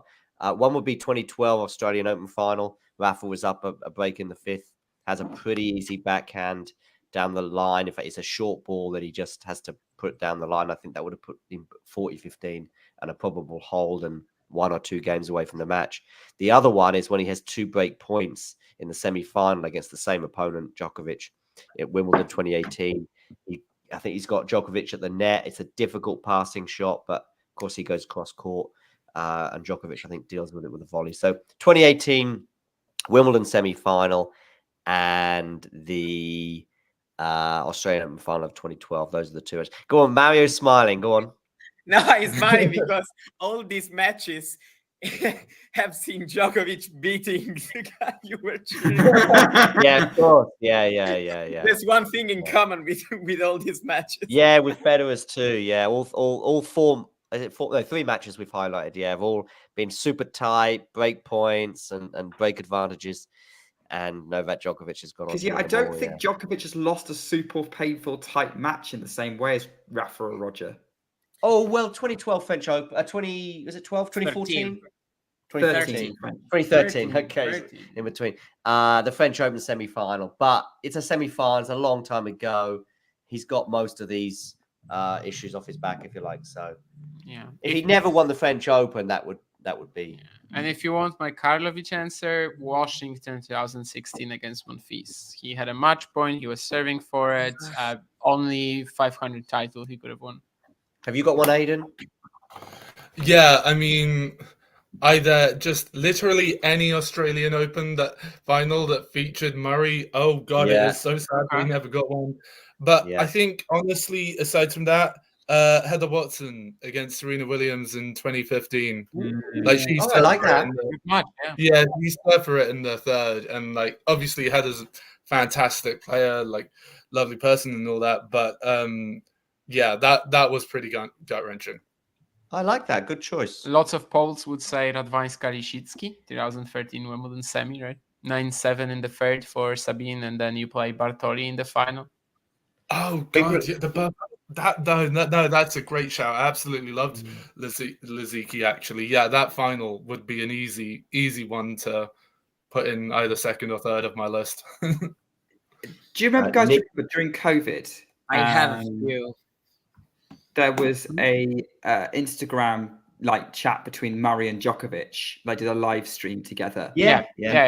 And they asked each other, which one of our match results against each other would you reverse? And interestingly, they both went for semi-finals and not finals. Murray said he would want to reverse the 2012 Australian Open semi he lost to Djokovic. And Djokovic said he'd want to reverse the Olympic semi-final he lost to Murray in 2012. Yeah. I mean, the Djokovic ones make sense because he would have played don't want a gold medal, exactly. Like undercooked Federer, basically, because Federer was tired from Del Potro. Yeah. But Murray won, though. He would have had to play Rafa Nadal in that final. So no guarantee that he would have won the title. But maybe Murray's going for it because it was so close, that semi-final. And it could have gone either way. And maybe he feels the pain from that a bit more than an Aussie Open. Didn't he have a couple of beatdowns against Novak in the final? Certainly one of them was a bit of a beatdown in the 2012, 2013. Maybe 2011. 2011, in 4 and 13, in 4 and 15, and in 3 and 16. Sorry, Aidan. There was one of these that was like super easy. Yeah. The first Nobody wanted to hear from me because I have a couple of very painful experiences. And the first one, probably it's going to surprise a few here. I don't know how many of you knows. Azarenka against Osaka in 2020 at very good shout. I would pay all what I have to change that result. Was that near? And I mean, another one, which is this year, so probably also race and CBAs, because especially for what has happened, with tournament after, I would really change the result of the Rome semifinal, the Rome Masters semifinal. I really would change it because Tommy Paul and Nicolas Ciarri. There was Zverev in the final, which, I know the head-to-head, but on clay it's different. But still, given what happened at Wimbledon, with the draws at Wimbledon, at the Olympics, where I really have this strong feeling that the level was high enough for win a medal in any other quarter of the draw. So I don't know. I would change that result. I was thinking about Djokovic. If I really struggle, because, that would be tough. I could say the French Open 13. but I don't care that much right now. I don't know. No. And that brings me, Mario, to a really interesting question that I think is really difficult. We'll come to some comments in the chat in a minute because a lot of people have been answering this great question that Jake posed, and I do want to bring this up. But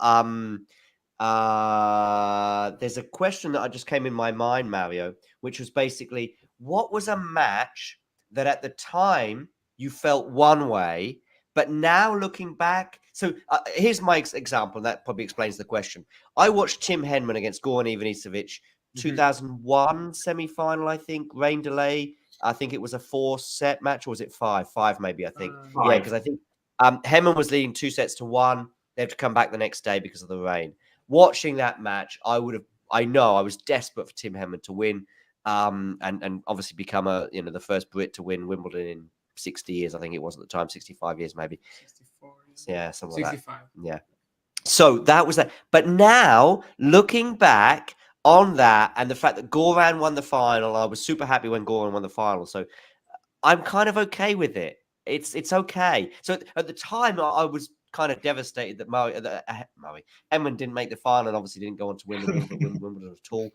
But now looking back, I'm fine with it. And in fact, I'm possibly prefer Ivanisevic winning it, because knowing that Ivanisevic's Wimbledon story of about 9 years from getting to the final, I mean, I know he played more than that, but getting to the final in 92 against Agassi, which was 5 sets, and his desperation to win the title.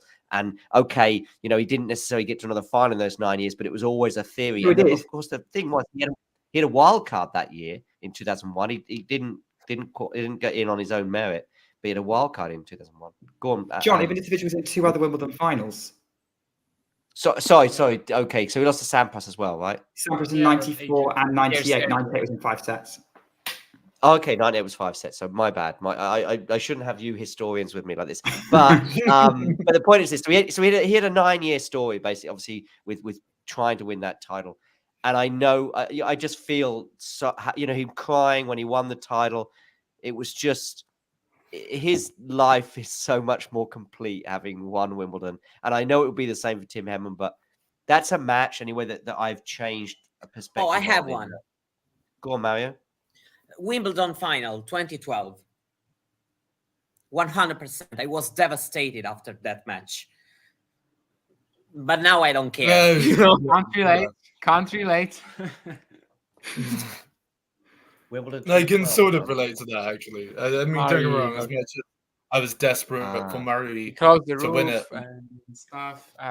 Murray is actually outplaying him for like 2 sets, and Federer hits this insane volley on set point in the second set, and ends up kind of steamrolling from there. I do remember it now. Yeah, I remember where I watched that. I always remember where I was watching. I remember I was in South Africa when Murray played in that Australian Open final in 2011 that we just talked about, against Murray against Djokovic straight sets, I think it was.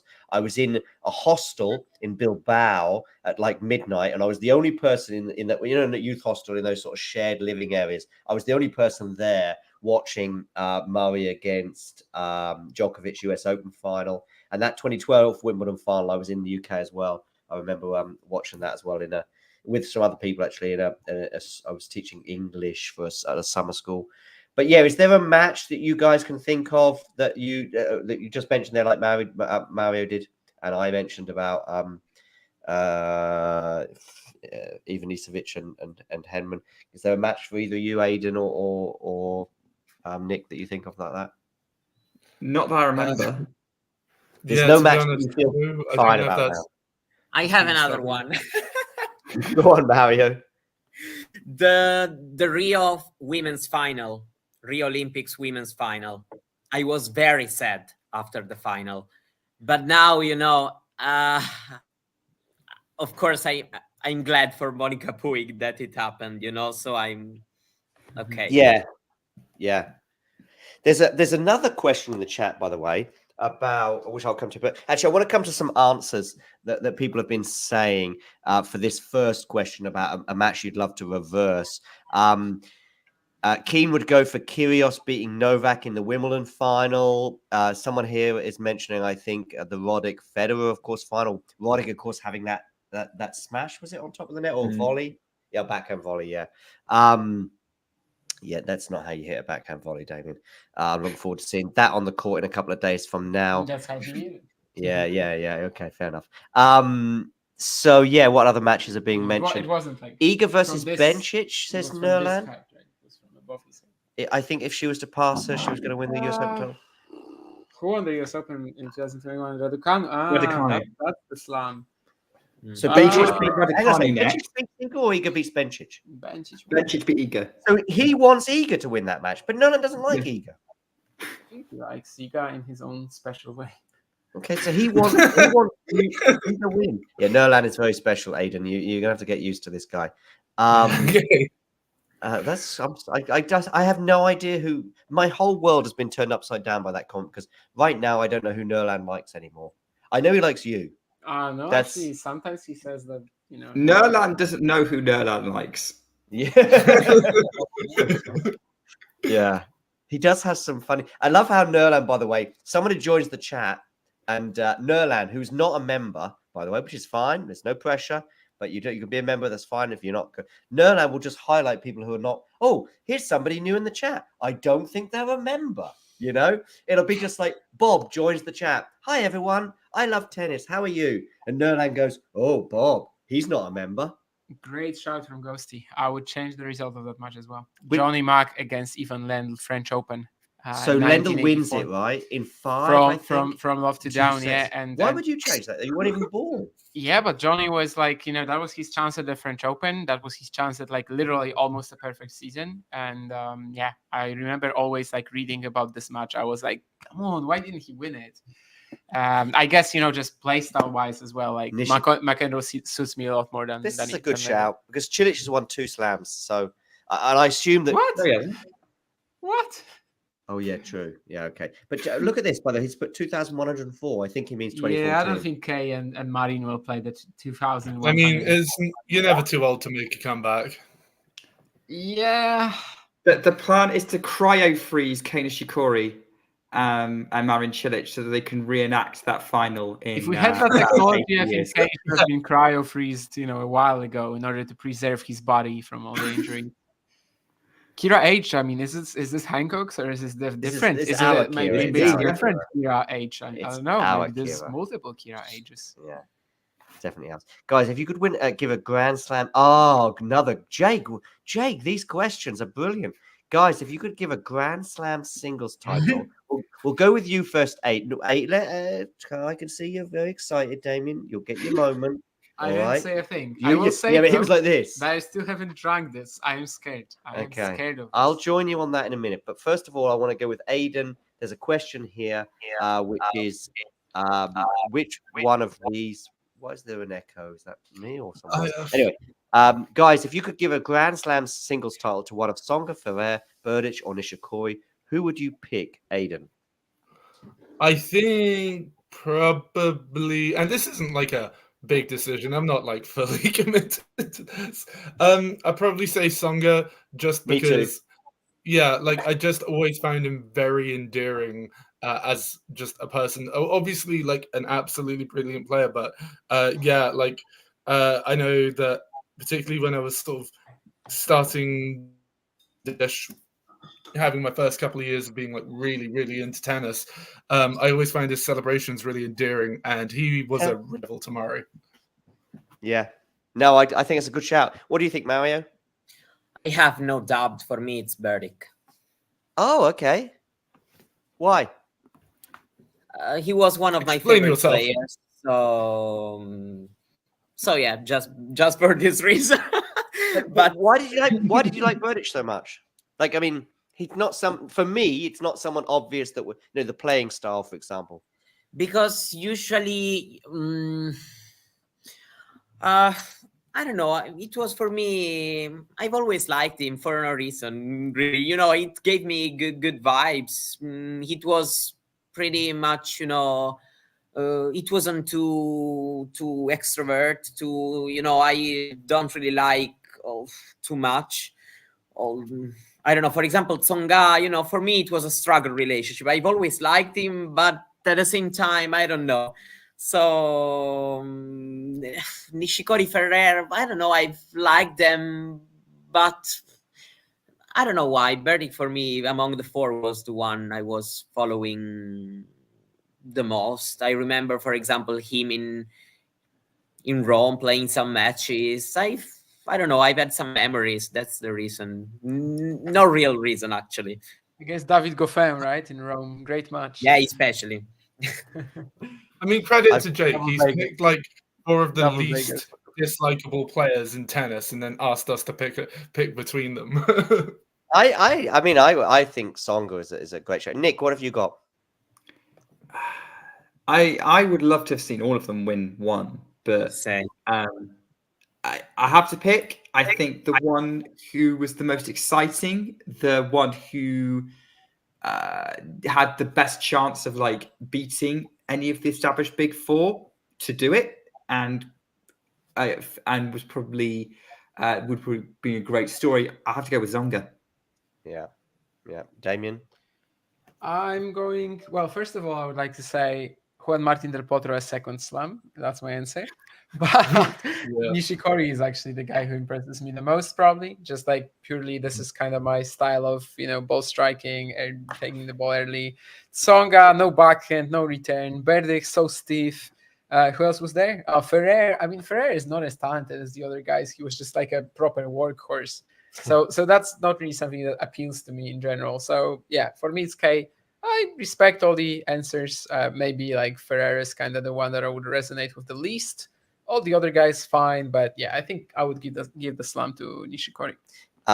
Mary Bamos, which I may well suggest that she has some allegiance to Spain and therefore David Ferrer says that for. But I think Henry Searle, though. Yeah, Henry Searle, a British guy who won Junior Wimbledon and obviously played Wimbledon this year. He says Bamos after some points. I mean, points that he wins, clearly. I mean, he's not saying it when he loses a point. But I have no idea why, other than the fact he might have spent some time in Spain.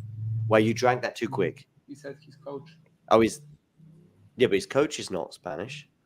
But his coach trained some Spanish guys, and he kind of brought it for him. Okay. You don't listen to these people that you interview. I've noticed it many times. Today, even Arthur Raymond. Why? What did he say? Arthur Raymond said that, like, even today on the court, he still felt, so much pain. And you're saying, but wait, are you pain free? No, I think I then reacted to that. I think I went, "What? You're in pain on the court?" No. Yeah, it was another way. Yep, nice one, Damien. Damien's been brutal. I haven't drank anything in 30 minutes, and I'm trying with this wine. It's not great, but I will try. It's free alcohol. Yeah. Anyway, I think David Ferrer is. Yeah, I don't mind David Ferrer, but he's probably the least likely one to get the votes. Probably amongst that group. Ferrer did smoke a little too much to deserve it. Yeah, along with Denis Istomin. Did Ferrer smoke? I didn't know that. Yeah, his entire career. I only have 3 ATP. This is Jake, by the way. Has only 3 ATP tennis favorites. Nishikori is one of them, so I would pick him. Who are your other 2, Jake?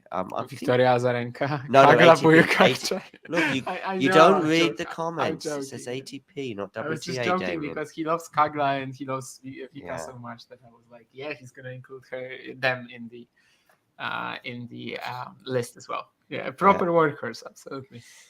Any other matches that we would like to change? Because I have 2 I already mentioned, so maybe you might have another one.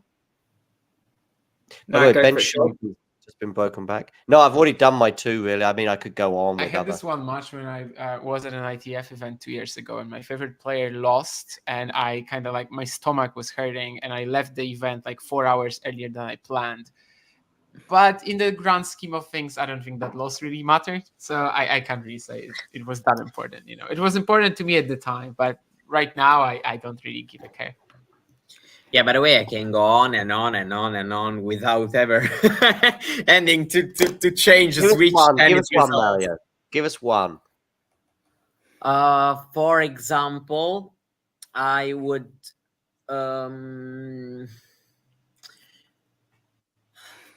thinking I would say probably that I would switch the winner of the 15 US Open final. Women's, sorry. No, women's. Vinci over Pennetta. Yeah. I felt a little bit like it was for me the same story about the Fernandez Raducanu final. I didn't have a clear favorite, but given their runs, I've had this feeling that for me, the other one was the one that, because Vinci beat Serena, and so I for me that match remains the happiest I've ever been in my life, thanks to tennis. The fact there were two Italians in the final. Vinci Williams. I've watched that match around 20 times, and I'm not kidding. You're very happy for that. There are games where I remember perfectly what's going to happen. Like, for example, I remember 2-1 in the third set that Serena Williams, for 2 points in a row, that she wins both. She was serving. She screams, and there's like she goes kind of crazy, and there's Vinci on the other side of the net who does like the eyes like saying, "Look at her! Oh my god!" Yeah. Earlier, Mario gave Azarenka Osaka, and I never properly got to it, but like that's one of my answers as well. Yeah. I think Vika, when she came back after that COVID break, she was like, well, the fittest she's ever been, playing some of her like really best tennis of her career.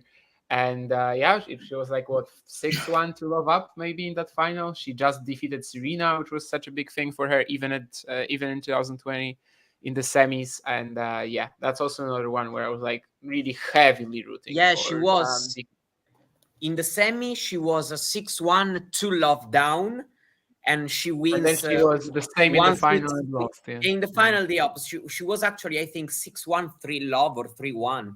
3-1 like maybe. I don't think it was 3 love, but 3-1 sounds right.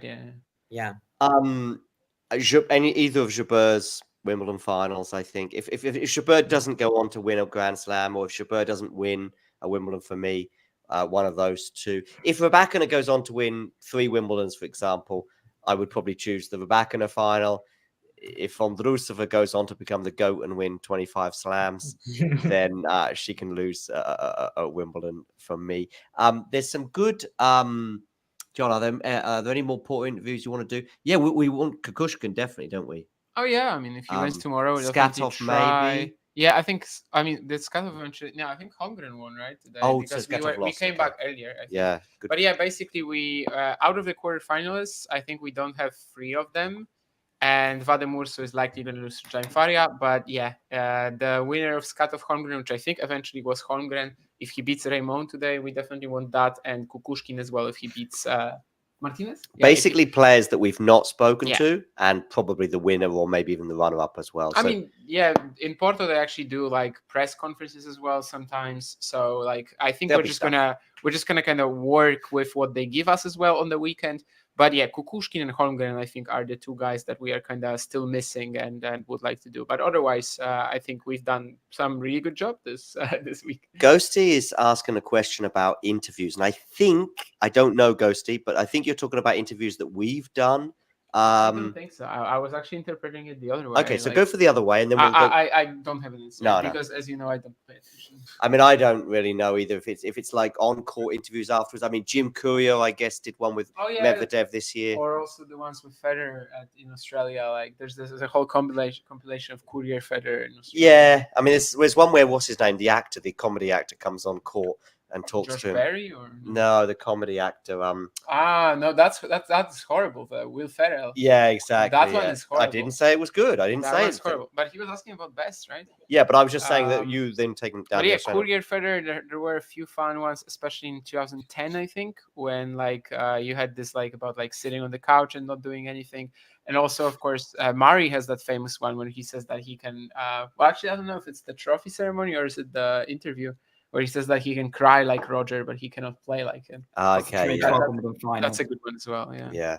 But in terms of talking tennis, or no, it doesn't have to be talking tennis. It could be any point in your tennis, because obviously, particularly Mario and Damien have done hundreds of interviews probably away from talking tennis. But some best and worst kind of interviews or moments. People that I've enjoyed speaking to. I mean, 2 or 3 of them have been this week, with Artur Raymond today, Matsui as well. I would include. So, I mean, obviously, it wasn't me talking to Matsui, but I mean, although I did talk to him probably 25% of the time from behind the camera, because we had a little bit of a 40 people in their 40s brotherhood going on. So sometimes he was talking to Damien, but then he would start talking to me behind the camera and go, "Yeah, brother," and so that was cool.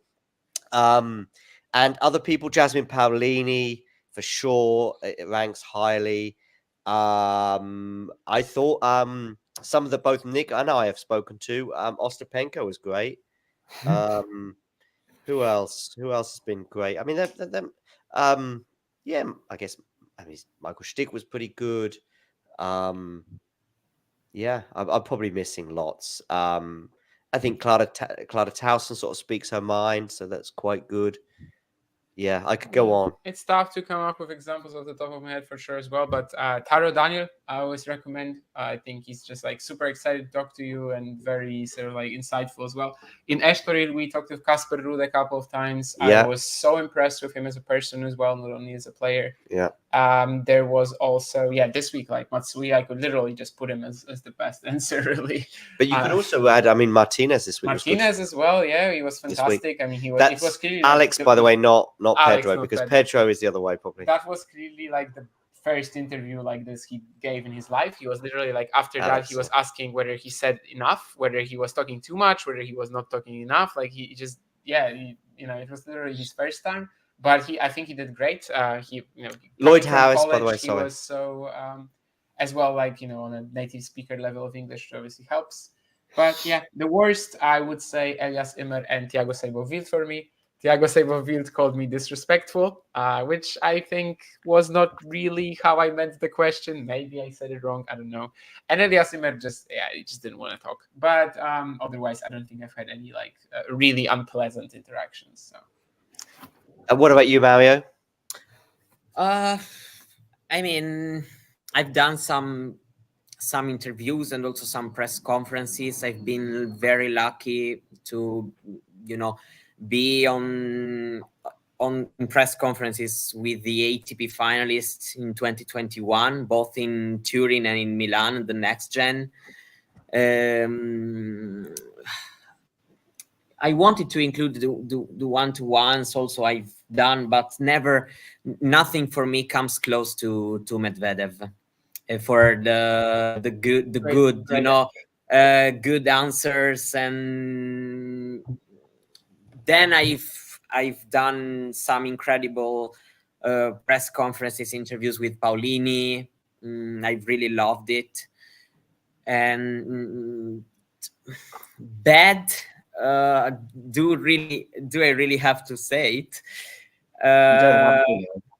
I will. I mean, it's something that happened. I mean, I have to say that a pretty bad feeling I got after a press conferences with Zverev and in the ATP finals in 2021. I don't know. I felt like a bit stupid to have answered my question after. I got this. I mean, nothing bad, is not being disrespectful towards me. But, I got this feeling like, oh my God, maybe I've been very, very stupid. I don't know. The answers were the one after he won the title. It was because before the experience was fine. The one after he got the title, I don't know why he was very, short in giving answers. Like, that feeling that he didn't really want to do this press conference. And yeah, reminds me of Hurkacz, the first one that we did in Estoril. Yeah, but with Hurkacz is a different thing. With Zverev, it's like, I don't want to be here. I don't think there's any value to this. What am I doing? With Hurkacz, he's just a bit timid and a bit shy. And but the first one, he still it felt like he was just like not giving us anything, on purpose. Whereas the others were okay. Like the others were okay. It's his personality. Also, I would just quickly say that Keen, that question was basically about whether he thinks that all the success he had in the juniors, winning the ATP title, came a bit too early in the sense that he couldn't. I don't know. Like I don't remember how I phrased it exactly, but that was the meaning of it. Sort of, if he thinks that he wasn't ready for all the success and the hype he got, at the time when we were talking, he was around 400, 450 in the rankings. So I thought it was relevant. I thought it was okay. He basically told me like, I don't think you should phrase a question like this. It's disrespectful. And I said, I mean, okay, I'm sorry, I didn't mean it like this. Let's just finish it off right here. So I was not, there wasn't like a brawl between us.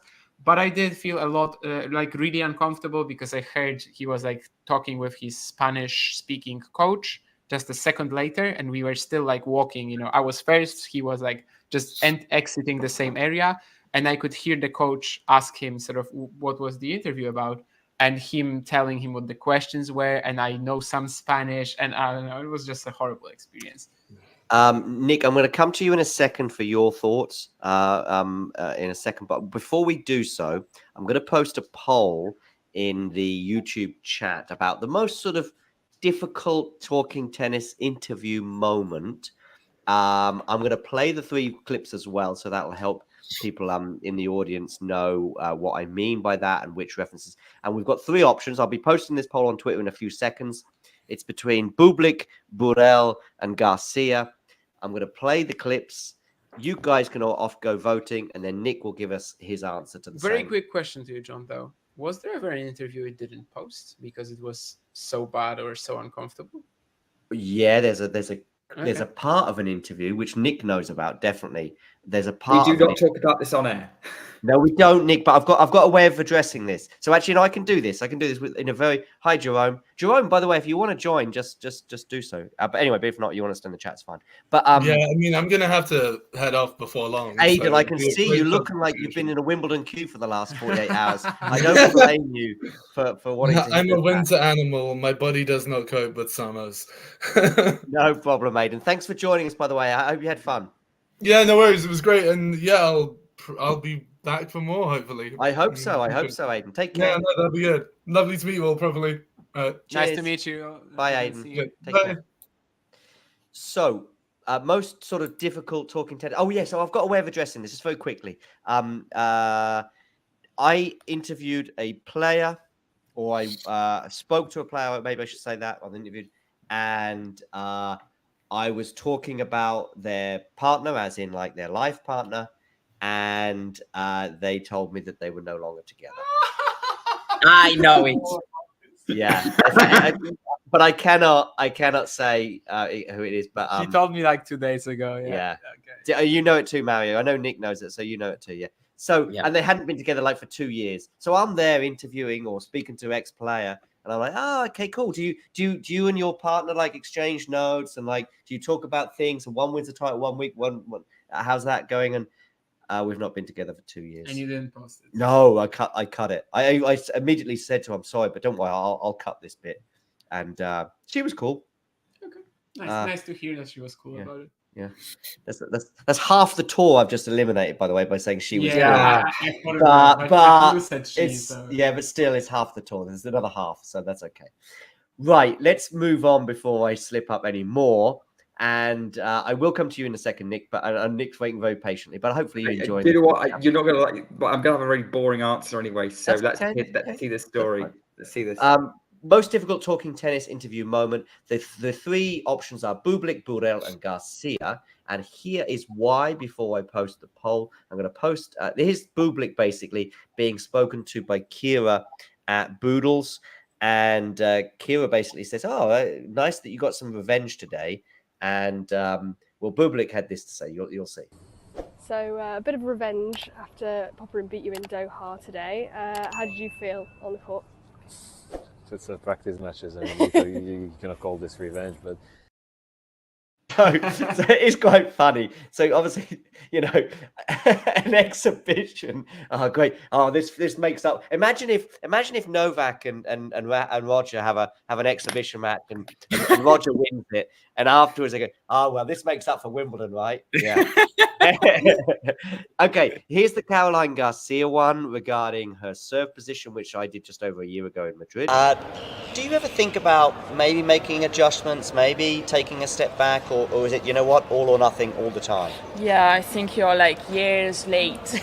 I mean, people keep asking me, but you're a couple of years late asking that question. Sorry, I'm a newbie. You're a newbie. Okay, me too. Me too. So, yeah. You think she wasn't bothered, but I got a bad vibe from that. But anyway, listen. Here, of course, is Clara Burel. When I tell her who she's going to be playing in the French Open first round. Just one in English. The draw for the French Open was made today. You're going to be playing Kalinskaya. Oh. I just said I don't want to know.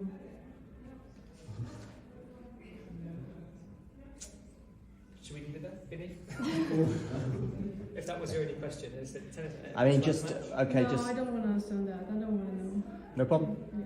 We can move on, but Thank you. good luck. Thanks. Any more questions in French? C'est bon? Out of these three, I'll just say this is the only one that made me have like a very visceral reaction. Yeah. Listen, there are awkward silences, and then there are awkward silences. Let's say that. In your defense, John, you don't speak French. I don't speak French, so someone had asked her in French, and she sort of interrupted. But why did she interrupt me? Look, let's just 1 second. She has so much time. Agree. Just doesn't have that much One in English. The draw for the French Open was made today. You're going to be playing Kalinskaya. Oh. The draw for the French Open was made. I know. Okay, here's another thing. If I'm avoiding a football result because I want to watch the match on TV when I get home or anything like that, I just don't. As soon as I see you, I say, "Don't tell me the score." Blah blah blah. Whatever. But anyway, listen. This is 5 days before the match, by the way. Did she really think that? I mean, she just don't want to think about it right away. This is not a press conference after a loss, right? This is a press conference after a win. So she probably just want to like start thinking about it after she lost in Strasbourg, for example, right? Or whatever. But yeah, it's clearly pura. It's clearly pura. It's not your fault, but it's pura. Nick, back to the other question about sort of favorites and not favorites that you've interviewed, or I mean, obviously good interviews, ones that were more difficult than others, or whatever. I haven't done that many. Potapova, I thought was a good one, but I mean, Potapova was being good value. I thought Potapova was the best purely because like she was so bluntly honest. It wasn't anything to do with my question or anything like that. She just gave us some gold. She did. Yeah. And that was a great moment. So obviously that's the best. But it's nothing to do with me. I mean, like in terms of the ones that didn't go so well. Again, I definitely think there was a time I had a press conference with Krejcikova there that I had to kind of rescue because I think I annoyed her with a question. I can't remember what the question was, but then I pulled it back by asking about her doubles partner, and she seemed to really enjoy that. So that was kind of a roller coaster, that one. Ostapenko was a bit grumpy when I interviewed her. Ostapenko grumpy? No way. When I interviewed her, but they literally brought her for an interview straight after she lost a doubles match. So she was it wasn't her, it wasn't, again, like it was the worst possible timing for her. She clearly just wanted to get in, like continue cool down and get on with it. The press conference was a lot more smiley, but I did ask a question that eventually had to repeat a couple of times because she didn't understand. Her English wasn't quite. She struggled to understand the question that I was asking. I had a lot of fun interviewing Alicia Parks and Storm Hunter. Actually, that was one I remember quite fondly.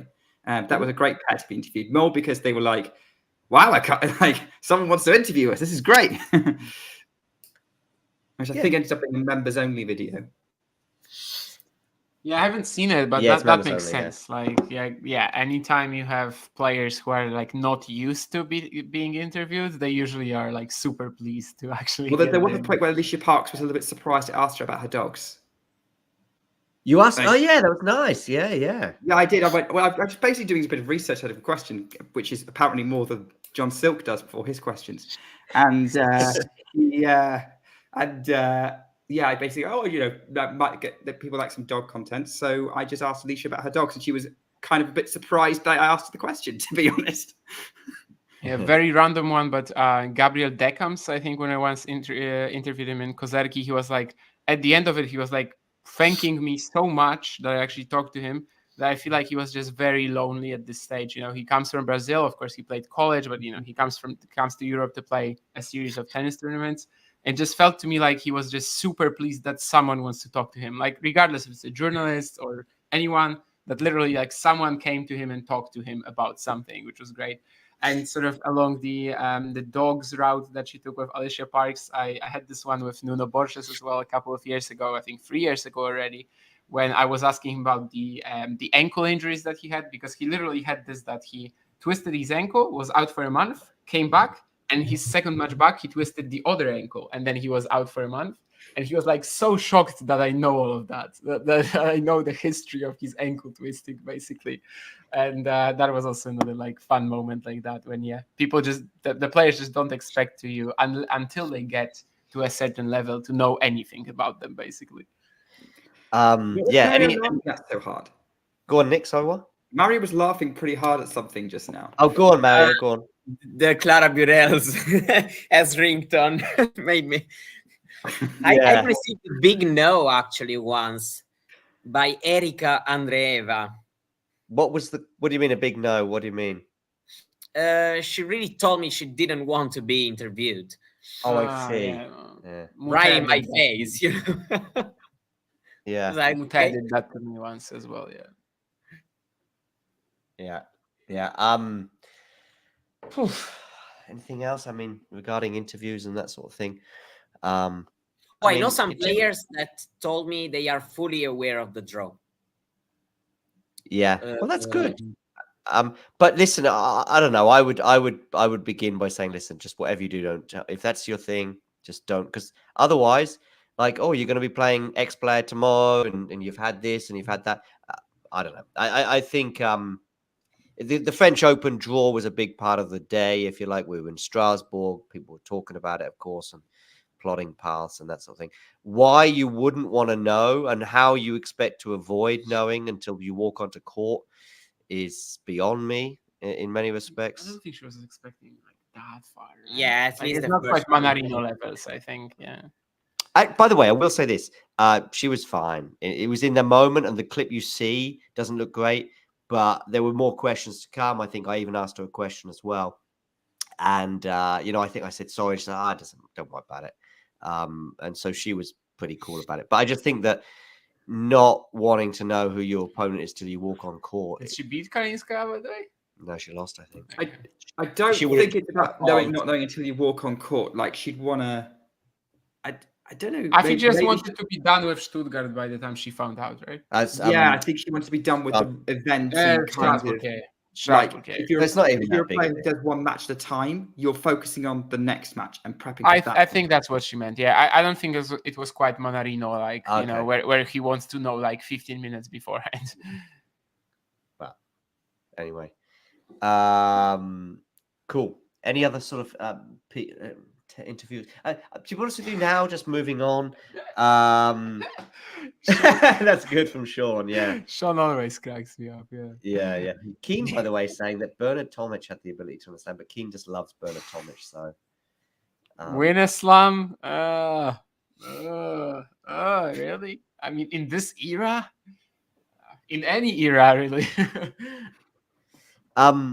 Yeah, so that's it really. I think regarding interviews that I've done and positives and negatives. I mean, they were all either positive or maybe some were more difficult. But I guess I've got to mention Pedro Martinez being upset with Jose Morgado.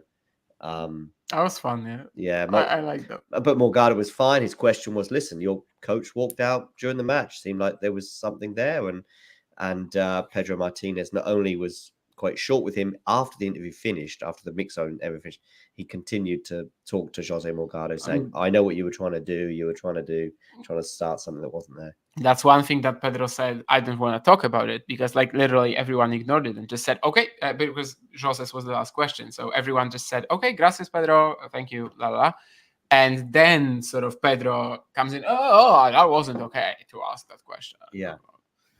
But yeah, I mean, Pedro, super intense on the court, very intense in the pressers as well, I have to say. I still like him, I think, as a person. But yeah, he just kind of is really out there and just kind of goes at you if you say something that he doesn't like. Yeah. But yeah, I think that's about it regarding that. Anyway, what's going on with Nakashima and Shelton? I ended up charging my laptop there, but Ben was serving it for the first set at 5-3, and then we left at 5-all, I think. So what's the status now? I've got it on. So Shelton won the first set on a tiebreak. Tiebreak did go kind of. Actually, we'd have a mini break very early on, but Shelton got it back and then won it 7-5. It's going with serve 1-all in the second. Nakashima, I think, has just missed a put away, an easy put away, put it over the baseline to 15. Second time Keen has asked that question, so I think it's time to answer. Oh, I it. didn't see it earlier, Keen. Yeah. I do apologize because it's a very easy question for me to answer and want to address. And I will address it in 2 seconds, and I'm not going to forget. But I also have a question that I'm going to mention now so I don't forget it, which is an interview that you would love to do, but you haven't done. So a tennis player or coach or someone involved in tennis who you would love to speak to, but you haven't done so. But before you guys answer that question, because you can think about it, I'm going to address the Keen question, which is how did you get the idea to start the channel? It was a mixture of things. I mean, I've been in the media or media sphere, if you like, for about 15 years on and off, more so the last 5 or 6 years. And I'm also freelance in Germany, so I have the opportunity to do other things, such as write a book. Everyone, make sure you buy my book, Even the Defeats, which normally I would have right by me and show it. By the way, that's 2 hours and 9 minutes without mentioning my book. Nick, that's pretty good, right? That's you're doing pretty well there, but it's the compulsory mention that's making me smile. Yeah. Normally I have it with me because I'm in Porto, I don't have it. Nerlan is suggesting that he started the channel and it wasn't me or anyone else. Nerlan, I didn't know who you were 2 years ago. So that's the beginning of my answer, but the more complete answer is the fact that I did some stuff with Game to Love. I really enjoyed what they were doing and still do. And yeah, I was doing stuff with them. We did Wimbledon together, for example, and that kind of sort of really gave me a taste of going to tournaments and getting involved. And I said that to the guys at Game to Love, but they were not so keen on doing like in presence on the ground stuff at tournaments. They wanted to go in their direction, and so I was like, fine. But I want to do this. So I actually started the channel at the beginning of August 2 years ago, just so I could apply for the US Open. I knew it was 4 weeks from the tournament beginning. I had 0 subscribers. I had 0 episodes, or I probably had 1 episode and maybe 10 subscribers, but I still thought I'll chance it. And so I did write to the US Open, and I'm still waiting for their response 2 years. So I guess I didn't get an accreditation for the 2022 US Open. But knowing tennis, though, it wouldn't surprise me if I get an email saying, "Oh, you've just been accredited for the 2022 US Open." So that's Snehid is also from the Game to Love. Yeah, he would be in the live chat. I thought he was like a relatively new.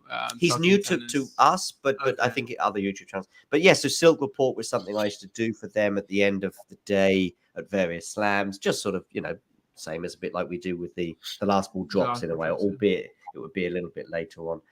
And Ashley as well. So remember my Silk Report days. Yeah. No, and by the way, in terms of Game to Love, they had their thing. They're still doing it. I'm in regular touch with them. In fact, we were talking about Skatov yesterday, and I must talk to you about that. But I'll it's nothing. I haven't actually checked the message they sent me, but there was just a funny prediction that they made about Skatov. Right. So coming back then, and then so that's why I started the channel, and here we are 2 years later. So someone that you would love to interview, but you haven't done so or speak to, Mario. I mean, there are so many players actually. Yeah, I mean, right now, for sure, if I have to say 2 random picks, the first 2 players I would love to interview that comes to my mind, one per tour, would be Azarenka and Paul, or maybe I had this idea. I really wanted to interview also Sarerani, Federico Coria. These are players I really would like to interview. Do you know Spanish? He does. Yeah. Yeah. Okay. Because Coria, yeah, I was asking because of Coria. I know it. And yeah, I don't know, these names come to my mind. I mean, of course, it would be a huge dream to be able to interview one of the big 3-4 members. I don't know if we have to to dream about anything. But yeah, I don't know. more or less, this is what I have to say. Nerland's asking, why isn't Vanch here? Well, we know why Vanch isn't here. I don't actually know. You do know why he's not here. Well, you know where he is. Washington. Where's yeah. your microphone, by the way? Bloody Yeah. hell, professional. I just put it up for a while. But yeah, Vanch is in Washington, and then basically he's doing his things. He's in Washington, what, at the White House or like at the City Open, but maybe he visited the White House with Miomir. Who knows? Yeah, Misha. I saw Misha Kitsmanovic posting pictures on Instagram today of him at the White House. That seemed to be a thing. What about you, Nick? Anyone that you would love to interview, past or present, involved in tennis? I think I'm at a stage actually where I'd be interested in interviewing coaches.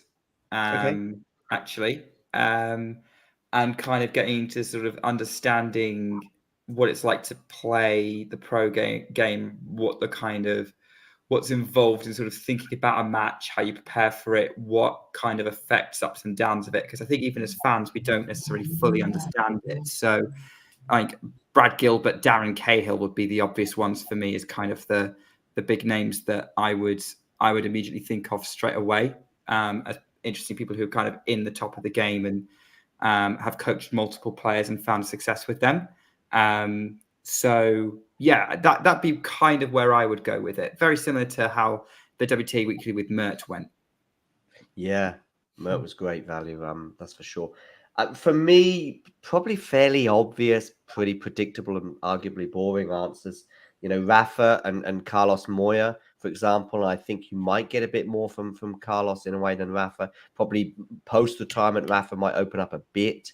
But I think just talking to Moya about, you know, the day of these Grand Slam finals, you know, the day of the French Open final 2020, when apparently Rafa said, I'm going to win this match against Novak in the French Open, which is very un-Rafa-like to sort of be. And that's what Carlos said, at least to one media outlet said. I'd never heard him say that. And of course, it ended up being a straight set win.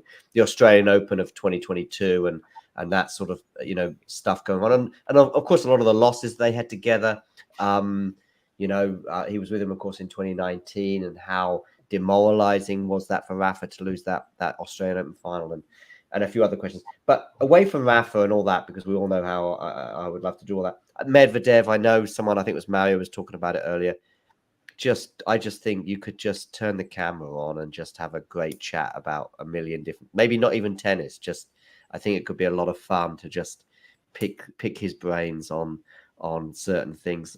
So I think he would be great value. On the women's side, probably a bit tougher. I think Sabalenka maybe would be a good one, a good one-to-one. She seems like a fun person. I've spoken to her in press conferences, and she was pretty good value there. Dustin Brown is a great shout, Keen, actually. It's someone I have been kind of keen to get on the show. I've reached out to a couple of people to try and get him on, but it's not happened yet. But but I've heard from someone else that he's like kind of, you know, a fun player, but also the interview was a little okay. I was at a press conference with him only, and I would say that it was a press conference with Brown Vavasori, the doubles pairing, and Vavasori was much more interesting in that press than Brown. Okay. I have to say, but I don't know. I don't want to give you that. But yeah, as for mine, I don't really have an answer right now. I know John and Mario kind of went for their favorite players as answers, but actually I would be a bit nervous to interview Federer or Karlovic, I have to say. So I will tell you instead, what I will tell you is two players that kind of like I fulfilled my dreams.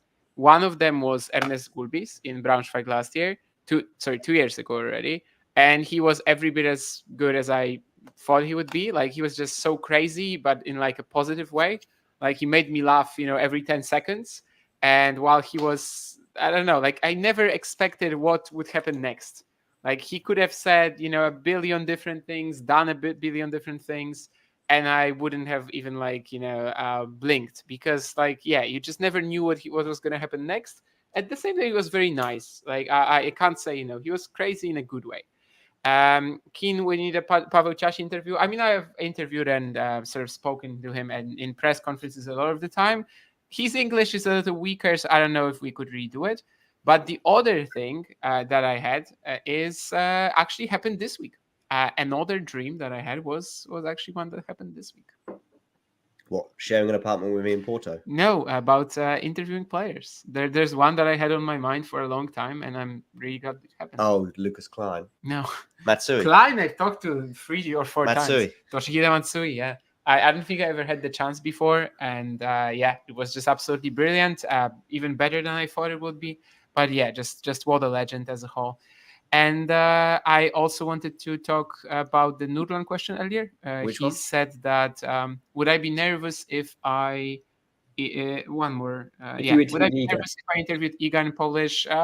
Maybe a little. If it was a one-on-one, I've been to some press conferences with her. I felt like we had a pretty good rapport, if you might.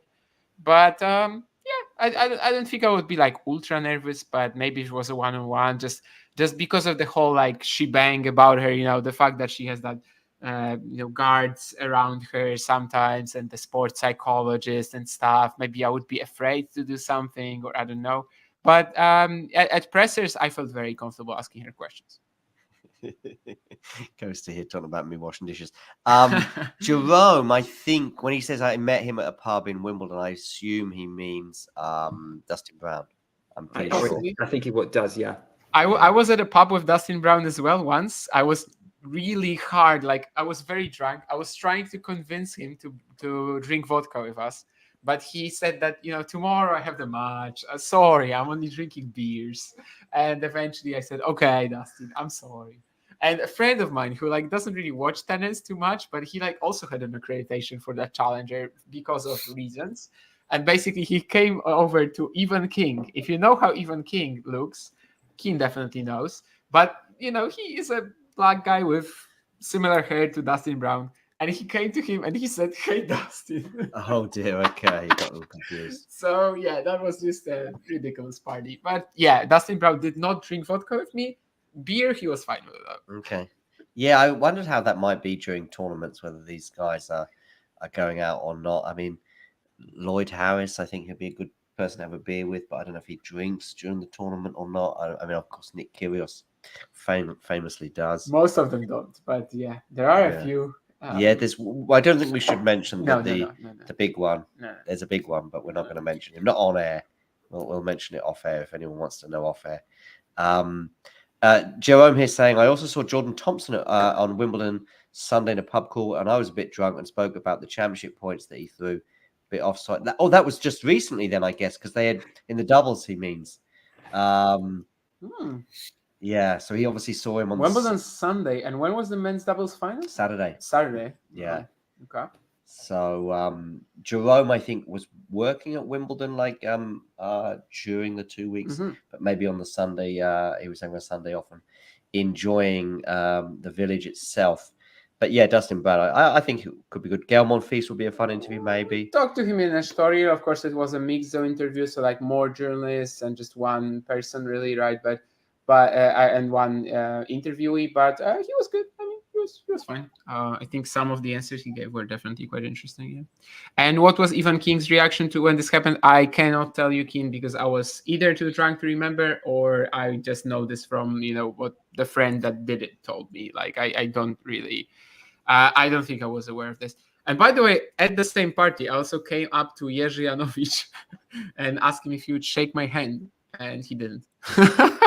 If you could go out for a drink or dinner or coffee with one of I'm looking at the ATP tour myself right now. If you're just thinking about these 5 players, no, not I think at all. every single one of us would have the same answer. Oh yeah, the same answer from these 5. Daniel. Well, maybe Mario would go Yannick. No. Yeah. I mean, if I have these 5, I have my answer, and it's the 5th player. Yeah. I'm basically. I feel it would be the funniest. I don't know. Just maybe. trying to see. Daniel would be number 1. Oh, Shelton was a great interview, by the way. I don't know if I would go out for a beer with him, but as an interview, I loved it. Yeah.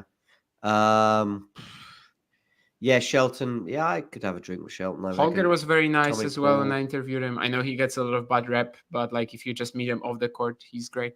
Probably good quote stuff from Holger, I imagine. Oh yeah, absolutely. Yeah. Who else in terms of going out for a drink with them? With Holger, having been in Rome, the best experiences I've had, interacting. So nice. Keen, I mean, when you say you would like to have a drink with Sunny Stolar, I mean, I know. Okay, just horny. I mean, Keen. Okay, let's be honest. That's why I'm sticking with the ATP Tour. Let's be honest. Jack Draper, I think, given what I saw in the back of the car with Andy Murray, that was fun. But wouldn't you want to go for Fields more than Draper, for example? No, I think Draper. I would go Fields. I really have no idea. I'm reading all these names, and I was thinking, how would they be? Taking a coffee or a beer with you, and I really have no answer actually, because Nick, have you got an answer?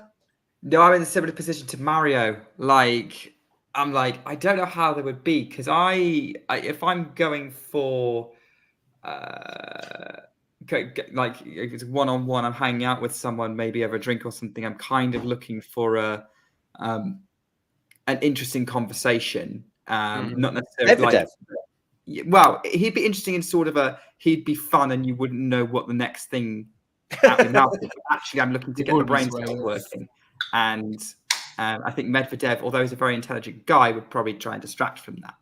So, yeah, I'm basically looking for who the smartest player on tour is. And unfortunately, I don't know who any of them well enough to say that. Jordan Thompson, but I want to make sure he has the moustache, because that'll give us 20 minutes of fun. I love Jordan, but I don't know. Going out for a beer doesn't seem like I think Nuno Borges, super nice guy, but I don't know if he's a good guy to go with the. Sorry, Nick, what were you going to say? Jordan Thompson's Australian. He goes out for a beer all the time. Yeah, of course he does. Yeah. Anyone else? I think Kecmanovic, he's a bit too brash. He's a bit too confident in a way. Don't know. Yeah. I like him in terms of. I really struggle. I cannot even imagine. So Dan Evans, come on. Dan Evans would be good. Yeah. Dan Evans. I mean, that'll be a night out. Dan Evans wouldn't stop at one drink. You'd be at 3 different bars wearing something around a tie around your head within an hour. Yeah, I don't know where that would end up, but yeah, that would be fairly high. Moutet, can you imagine going out for a drink with him? He'd want to change the rules. Like, you'd agree to a meet in one bar, and then he'll be in the other bar, and he'll be like, "Why aren't you here?" And you'd be like, "Well, because you said you'd meet in this bar." And he said, "No, we didn't." Then he'll be saying to the bar person that he ordered a drink he didn't order. It would just be chaos. Fabio Fognini is too good looking. I don't like going out with people that good looking. So sorry, Fabio. No, that's why you don't go out with me. No. I see now that's why John doesn't go out with me. You've met Fabio. Just ignore that. Kova, by the way, I would go out with Alex for sure. But I'm sorry, Mario. Have you met Fabio then? No. Well, you don't agree that he's good looking. Personally, not. I know some things, and probably not. Luca Nardi, I would say, but simply because we cheer for we support the same football team, so we would know where to start the conversation. I feel like in Italian you would also get pretty close to him a lot better than we could. I think Luca's English is still improving. So I think I've got my number 2 after Medvedev, by the way, going down the rankings now. Zizou Bergs. Zizou, yeah. Zizou would be super Zizou would be fun. Yeah, I was thinking if you were gonna say Bergs or Fucsovic, actually. No, Fucsovic is a bit too intense. And he'd wear a super skin tight t-shirt. Oh yeah, Kovacevic. I would totally go out for a beer with Kovacevic. He actually once sent me a photo of him drinking a beer when he won a challenger title, and he told me to stay honest about him in my tweets. So that's what I did. Stay honest about him. What, is he upset with you about something? No, to stay honest. As in, because we have some sort of well, I mean, we're not friends or anything, but because we have some sort of a relationship, not to if I want to criticize him, I go for it. What football team do you support? I'm pretty sure that's for you, Mario, but I can also, Akeem knows I'm a Manchester United fan. Nick, do you support Liverpool more or less, right? Not now Klopp's left. I was a Klopp supporter, not a Liverpool supporter. Got it. Oh, okay. So you like Klopp. I mean, there's a bit of a link here, by the way, Klopp to Iga Swiatek, and do you know how I'm going to make the link? Oh, There's I a know where you're missing- going with this. Mainz. Probably There's not a- because no, of Mainz. no, there's a Probably not missing- because of Lewandowski. No, although not quite. But Nick, you know the link, right? Taylor Swift. Yeah, they're both Swifties. Oh, I didn't know that I about th- Jurgen. what- I didn't know that. Was about she in Jurgen. the? She was at Anfield, wasn't she? For She went to the Liverpool Taylor Swift concert. stadium. Yeah. Yeah, Okay, yeah. I didn't know that about. And he Jurgen went Klopp, there so- and he posted that he was a Swiftie on Instagram. Blah blah Okay. blah. Anyway, and Mario, this question was actually for you, I think. Anyway, so you should answer it. Which football team do you support? I support Napoli football team, the Italian team, and I have also another question. They asked me if I have spoken with Andrea Pellegrino before. Yes, I've also hit with Andrea Pellegrino. So You've yeah. hit. Yeah. Whoa, Mario, why are you Mario. telling this now? Yeah, you've been coming on this show for like nearly 2 years, and you haven't told us this before. And I also know all his family and her. Mario, The sister I is a spent week pretty with you good, in Bonn. good, You were good telling tennis me how coach. to Local pronounce wise. Matteo Gigante, and you didn't tell me that you hit with Andrea Pellegrino. I spent 5 days with you in Berlin and a week in Bonn, and almost 2 years on this channel, and you've never revealed this. Holy hell, that's amazing! Yeah. I mean, it'd be like Nick saying that he used to, he improved Roger's backhand because he was a coach, and we didn't know it until now. Yeah, Mario, that's pretty big Mario. news. And how was that experience? I mean, just hitting with a player of this caliber, I mean, he still wasn't. I mean, he was about to fly to play the Junior Australian Open. Okay. And we were training at the same, how to say, the same club, the same academy club. Yeah, the same academy here in Bari, actually. And since the person who had to hit with him got sick, they asked me if I wanted to hit with him, because I knew how to hit, at least for practice session. I could have and so I did, and yeah, it was cool. Also because at the academy, it was everybody was looking at him, also because he's going to fly to Melbourne to play the Junior, the Australian Open Junior. How was Pellegrino in the junior rankings? Was it like top 50 or something like that? I remember that he played qualis that year. Okay. So probably like 60, 70 or something like that, yeah. Yeah, and so yeah, it's been very nice actually. So I have a question for Nick, but it's actually for everyone. I'm going to start with Nick. If you could improve, because I know Nick has been playing quite a bit of tennis, it seems like lately. In fact, we get sort of weekly tweets from Nick, I would say. Oh yeah, recently, yeah. Nick about the new matches that he's played recently. Yeah, exactly, yeah. And I'm going to ask Nick first, but I'll also bring it to Mario and Damien as well. If there's one shot, one improvement that you would just like to inject into your game, what would that be? To just serve. Easy. Serve. Yeah. I cannot hold serve to save my life, and I have no idea why, because it's quite. I have no idea what the problem is. So yeah, if someone could just fix that overnight, great. Yeah, if you could just take. I'm actually going to say Novak's serve, actually, because I just think it's unbelievable. If you could just take Novak Djokovic's serve, you'd win a lot of tennis matches, I think. I think, and most people would win a lot of tennis matches with Novak. Yeah, true. Yeah, but yeah. By the way, Calvin was telling me 2 days ago that he thinks Pete Sampras was a better server than John Isner. That's why it was. So we were talking about Andy Murray said, like, if you could take anyone's serve, whose would it be? He would go John Isner, but Calvin was Pete Sampras. It's debatable. Yeah. But so anyway, what about you, Damien? What aspect of your game would you go for?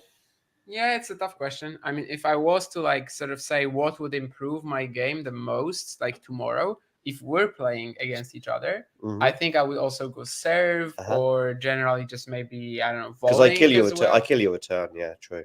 Yeah, because against you, I don't feel I kill your service. I don't feel like there's a lot of pace that's coming at my backhand. But if I was gonna play some better guys, let's say Andrea Pellegrino calls me. Pellegrino is better than me, you think? Yes. Okay. Let's say Andrea Pellegrino calls me and wants to have a hit with me. I've played, I don't know, like a couple of years ago, I've played this tournament with everyone was better than me, and they were all attacking my backhand like wildly. So I think if I was really like gonna take my game to the next level, I would like to absorb and I don't know, just respond to pace better on my backhand. I don't know from which player I would take it. Maybe just Dominic Thiem and have that open stance backhand pass or something you like take a that. one. I mean, I know. play one-handed. Yeah. That's why I have to go for one-handed. Okay. Sort of. I don't think I would really like go for someone who slices the ball better. I feel like my size is okay. So I would probably just go for someone who defends their backhand corner still with one-hander, but better than me. So maybe like a Dominic Thiem from his prime or something like that. Like I feel like that would really improve my game the most. If we are playing tomorrow though, or we're probably gonna play on Saturday, I don't think that would really like come up too much unless you were really aggressive, like you were in practice, but you weren't in the actual match when we played in the story. So if I was if I'm just thinking of playing you in 2 days' time, probably the serve then as well. Yeah. What about you, Mario? Have you got an aspect of your game? Sorry. The question is. So you basically a weakness in your game, or just any part of your game, and I'm gonna go right. The rest of your game stays the same, but we're gonna improve this to an unbelievable level. Which part of your game would you like? So, for example, I'll give you mine. It's not. I know. Okay, go on, Mario. I'm not picking actually a shot because, for me it would be a bit difficult right now to.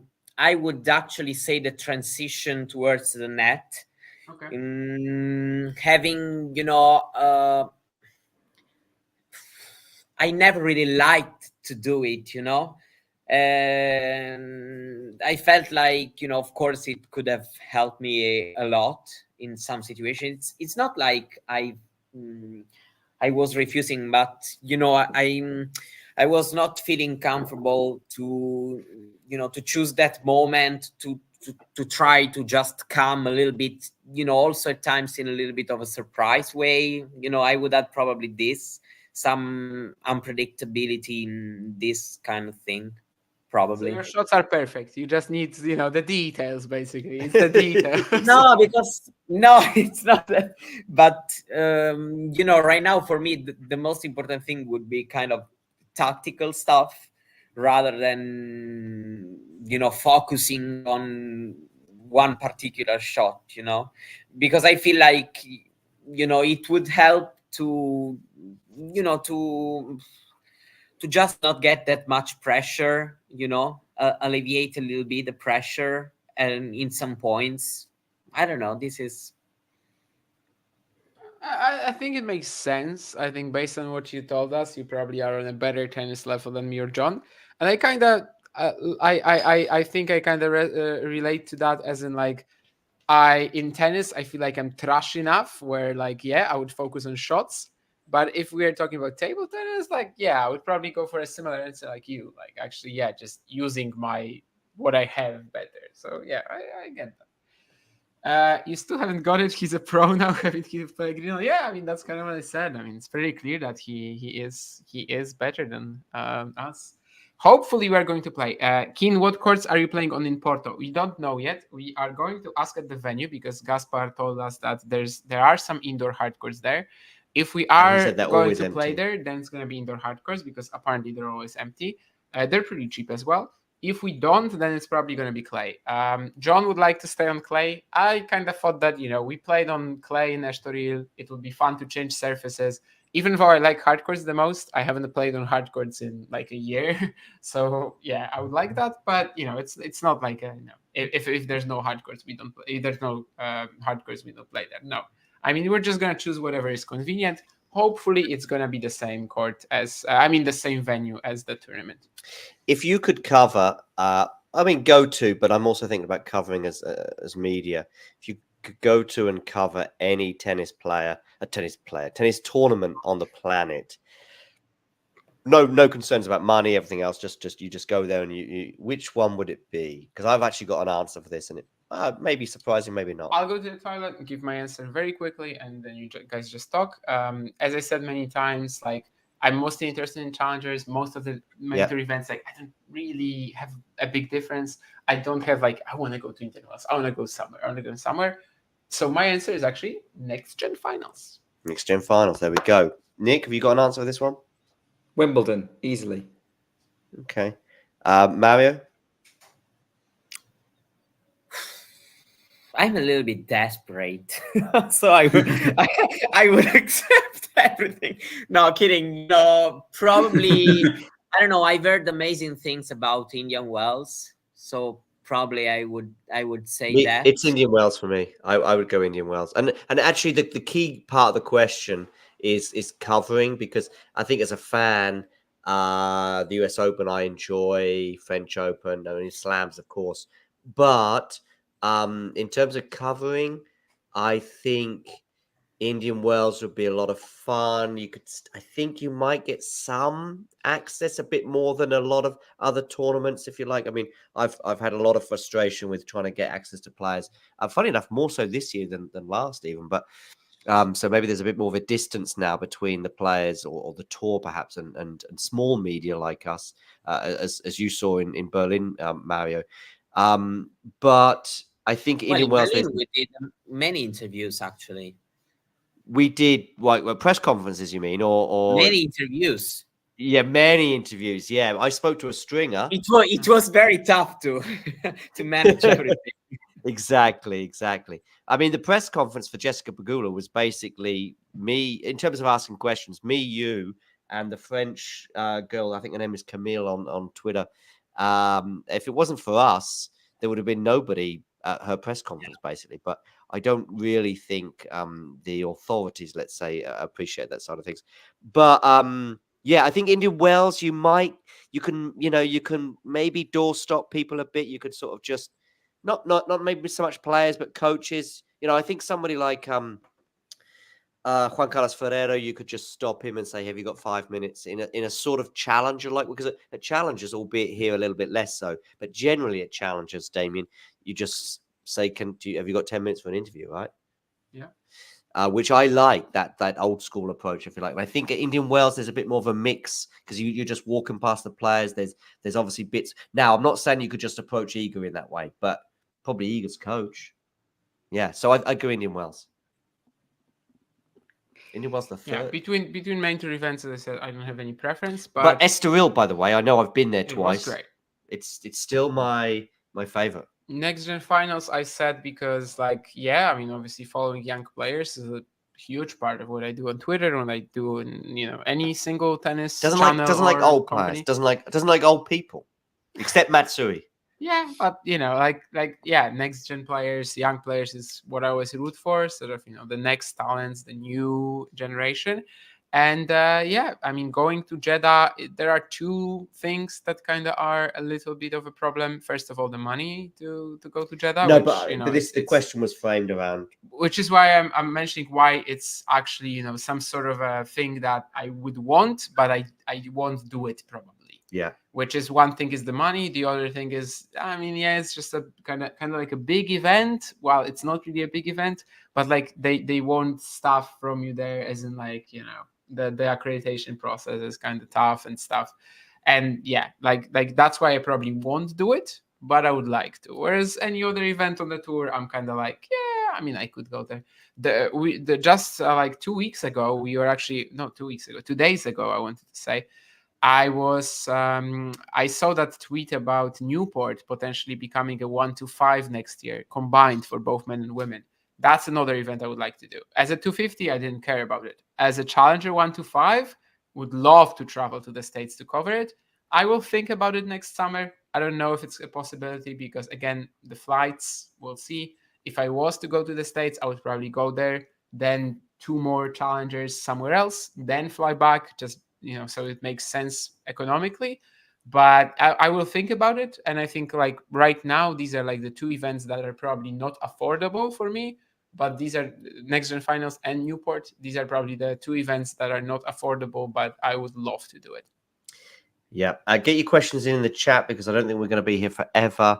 And I don't mean that we're going to die anytime soon, but I mean this stream is already 2 hours. 42. I mean, it's past midnight for 75% of the people on this stream. No, only No, 25. only for me.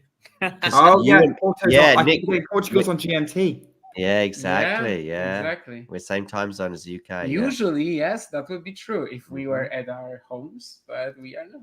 Indeed. But yes, we do get your questions in. There's something here. John, what are your thoughts on gambling? Good. Now this is what we were. No. This is what we were talking about last night in that 2 hour period after I got home. It's a huge issue, a huge issue, and especially in a sport where players outside the top 200 or 300 are not necessarily making a profit. So yeah, that's my short answer. My long answer was 2 hours last night. Damien is more okay with gambling than I am I am very okay with gambling. In how it's involved in the sport. Everything is for people, you know. If you use it sort of smartly, it's fine. Wow. I don't even know what this means from Nerland. Something about Damien Eurosport. I mean, that's putting you above I'm them. on top of it, so that's fine. Whatever. Whatever it means. If you're first in the sentence, that's good news, I think, with Nerland. M is saying it's 1:10. I guess that 1:10 p.m. or 1:10 a.m. If it's 1:10 p.m., then maybe you're in California. No, maybe. it's probably just if it's AM, she's maybe Russia, Greece or Russia. Yeah, Lithuania, Finland. Yeah, in the Balkans, yeah. Ukraine, Belarus, Moldova, Romania. Ghosty asking, Bulgaria. "What's your?" Oh, okay, all right, Jamie, we got the message. Yeah. What's your hottest take for the future of pro tennis? I didn't really understand the question. I'm not Hot, sure. hottest hot take. Maybe it's just like a player, I guess. That like this is a player. No, I think it's just like just in general. I don't know what you actually had to say. I mean, my hottest hot take would be everything's fine. Yeah, I would agree with you. Yeah, I think tennis is not really in a bad spot as some people like. Even Djokovic recently in a press conference was like, paddle and pickleball are such a danger to tennis, especially paddle. I don't really see it. I really don't see paddle or pickleball being a danger to tennis. I think tennis is in a great spot at the moment, and we should just continue growing it. And yeah, I don't really think that paddle, even though it might be becoming like a great recreational sort of exercise in Spain or in Italy, I just don't see the professional sport of paddle becoming a thing to the extent that tennis is a thing. And I think a lot of people around the world right now are, if not following tennis, they are aware of the fact that it exists. So. Yeah, I would agree with Damien on that. I think tennis is a professional sport. Not Damien is a professional sport. Tennis is a professional sport is very entrenched in the sort of sporting calendars of a lot of big countries. It's got much bigger events. Like Wimbledon's part of the British national sporting culture. And a lot of these other events are going to be the same as like whenever I talk about racket sports with people, they always say they play badminton rather than tennis because they find it easier, or squash. A bit more accessible, but and I get that tennis is a bit more of a technical sport. It's a bit harder to get into. It's predominantly outdoors. It's a lot more weather dependent. So it's probably always been the harder one to play recreationally. But that's kind of it's always been the case. Whereas to watch, tennis is probably the best sport to watch out of all of those. For watching, yeah, definitely. Yeah. And that I would listen. I don't know if this is exactly addressing the question, but just to try and make tennis a little bit less elitist. I don't know how exactly we could do that, but I've met electronically at least a lot of people that are fans of tennis from maybe not so affluent backgrounds, particularly in Brazil. I remember that being the case, and that would be great to try and attract a few more people from not upper classes, but it's a problem, and I don't really know the answer to solving it. Listen, there's other questions here in the chat. John, do you agree with Damien that tennis balls do not always need to be yellow? But I think you're a fan of them being My yellow. take is the other way. Yeah. So I agree with you because I heard you say this on a stream recently, and it's like I think it's fine, and I think it is okay. Yeah. So on that one, I would probably just leave things as they are. yellow seems to be the right one. I mean, I think in the past they have been white or white-ish. Yeah, like they used to be Yeah, white. I think It was a women- massive fight to get 80 them. years back or what? Yeah. Not even that far back. Like they only turned them yellow in the 70s. Okay. Yeah. So yeah, but I'm fine with them being yellow. I think there was a. You skipped the question. What is better, John? Oh yeah, no, that's not the. I don't want to skip it. I want to address it. Well, let's try, shall we? Let's go with this. Probably my German. Oh, almost certainly. But let's do this. Let's do a word game. I'm going to say something in Polish. Yeah. And you say something in German. How about that? So let's go with. I hope we don't get demonetized for this, but I'm going to go with Kurwa. Freitag. Okay. Pivo. Kom jest. Pivo. Just to help these guys don't know what we're talking about. Kom jest.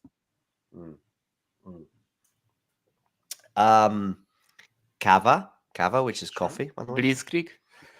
What? Blitzkrieg. What is that? Oh, yeah. Oh God. Okay. Okay. All right, here we go. Let's go with this. Dzień dobry. You understand what it means? I've got a Wrocławiak accent. That's the trouble. Guten Tag. Okay. Dziękuję. Guten Morgen. Okay. Ser, which is cheese. Schmetterling. Mario, would you mind teaching me some Italian? Shinka. Won't mind it. Yeah, that's good. Yeah. I mean, I already went for a couple of days of the week, so I might as well keep going, right? Like Sonstag or whatever. Okay. Cibula, onion. Yeah, I guess that's pretty good. I mean, suddenly, honestly, I'm forgetting all of the German words. I did not expect to win this battle, I have to say. Maybe you are actually. Nick's got something to say. Yeah, What's Nick's? Maybe yours is actually better. I was just gonna say, do we need to leave? Like, well, no, because I think we are running out of words. So yeah, I am kind of running out of words. Like, I feel like generally I should be able to know more. I don't want to go, like into these very like Nazi stuff. Definitely not. No, I don't think we do need. So yeah, let's just say that John's Polish is better. I mean, I'm going to finish it right with a backhand down the line that you just can't. Go ahead. Nepsheklino. Oh, you say it all the time. Yeah, it doesn't matter. It's an expression. Don't use bad words. I don't want to say Heil or exactly. So even, that's it. even, I've won. I've won. Let's move on. So is Ben Shelton, by the way. He's just won in 2 tie breaks in Washington. Getting back to the tennis.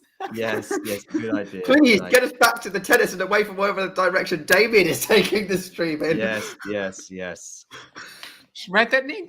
You Schmetterling is fine. You are not okay with Schmetterling is butterfly, by the way, which is which actually, when we were at the pub quiz in Bonn, we had 2 questions that were about Italian. Oh, Mario was sleeping. Yeah, at Mario home. was at home. And one of them we actually answered right, which was what is the capital of Tuscany? And we answered Florence. But the other was what is the Italian word for butterfly? So we knew Schmetterling, we knew Mariposa, we knew Papillon in French, yeah. But we had no idea about Italian. So I still don't remember. How do you say butterfly in Italian, Mario? Farfalla. Farfalla, like the pasta, yeah. Like the pasta, yeah. That was gettable, yeah. That was gettable. Nick, were you looking for I now remember that pasta exists.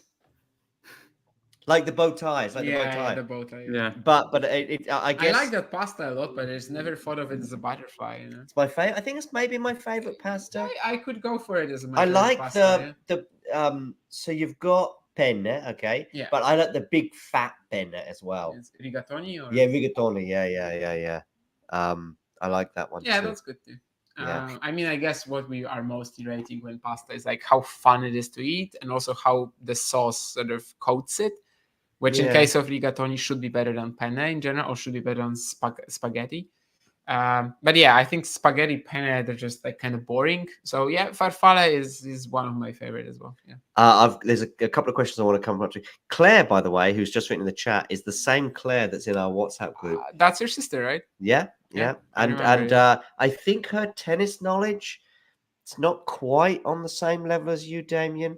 Don't think she'll know who Matsui is. She won't know that that Raymond has a one-handed backhand. I mean, up until today, did you know that Arthur Raymond? has No, one no, hander? absolutely not. No. I think I watched him like once or twice, but honestly, if you ask me today whether Arthur Raymond has a one-hander, I don't think I would have told Claire you. was alongside me for, I think it was Sonego Nadal at Wimbledon a couple of years ago, when when they had the exchange at the net and Nadal was upset with him about. Claire was alongside me, and she was like, "I know which one is Rafa because you can see his little ball patch on his head."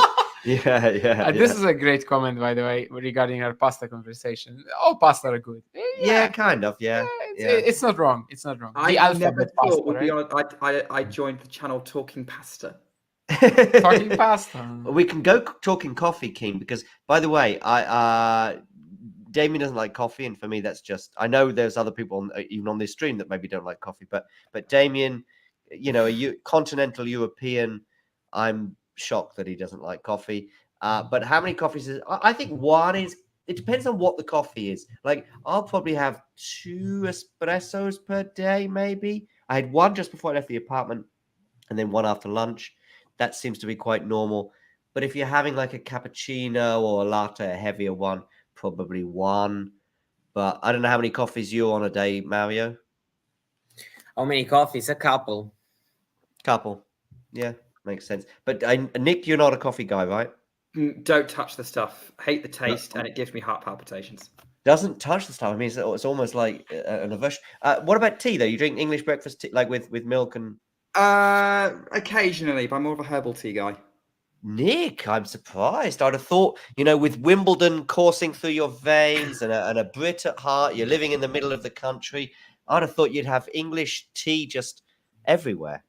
No, I don't need caffeine. It's all just me. Scones? What about scones? Are you a scones guy? I can't remember. Would you say scone or scone? Depends on who I'm with. Oh, you adapt. I've never heard. I'm a social chameleon. Scone is like the posh way of saying. I'm saying I've never heard. I always say scones. But you know what they are, right? Yeah. But like I never heard scones. There's a debate in English amongst English people how to pronounce them. There is a fight, between the sort of working classes. Interesting. I would always say scone. Look at these. These look amazing. Or whatever, yeah. They look amazing. I haven't had a scone for about, 5 years or something. Probably never had them, but like I know what they are. There we go, talking scones. Any more things I want to address in the chat before we bring this to an end? Yeah, Nurlan's saying we're boring. Nerland says lol, or it's like listening to a boring class that does not end. Nerland's been here from the start to the end, though. Nick is more of a beer guy. I'm not sure he is. I'm a cider guy, alcohol-wise. Cider. Can I recommend a Polish dish for you to try? I don't know. Let's say gołąbki, which is like pigeons. Like the name is literally pigeons. But it isn't pigeon, is it? It isn't pigeon. Okay, it's basically like rice or some sort of similar starch along with meat. And you put it all in like leaves of cabbage.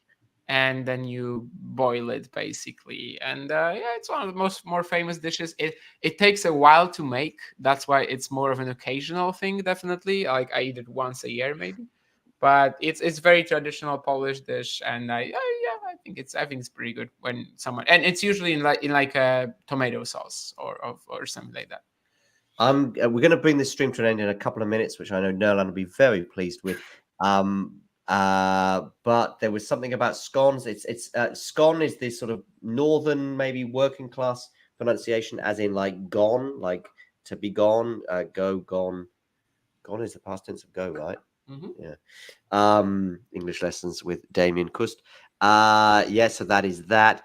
But there's also something about technically it's the past participle, right? Past participle. Whereas past tense would be went, but yeah, right. Go, went, gone. Yeah. Past perfect. I don't know what I'm talking about. Yeah.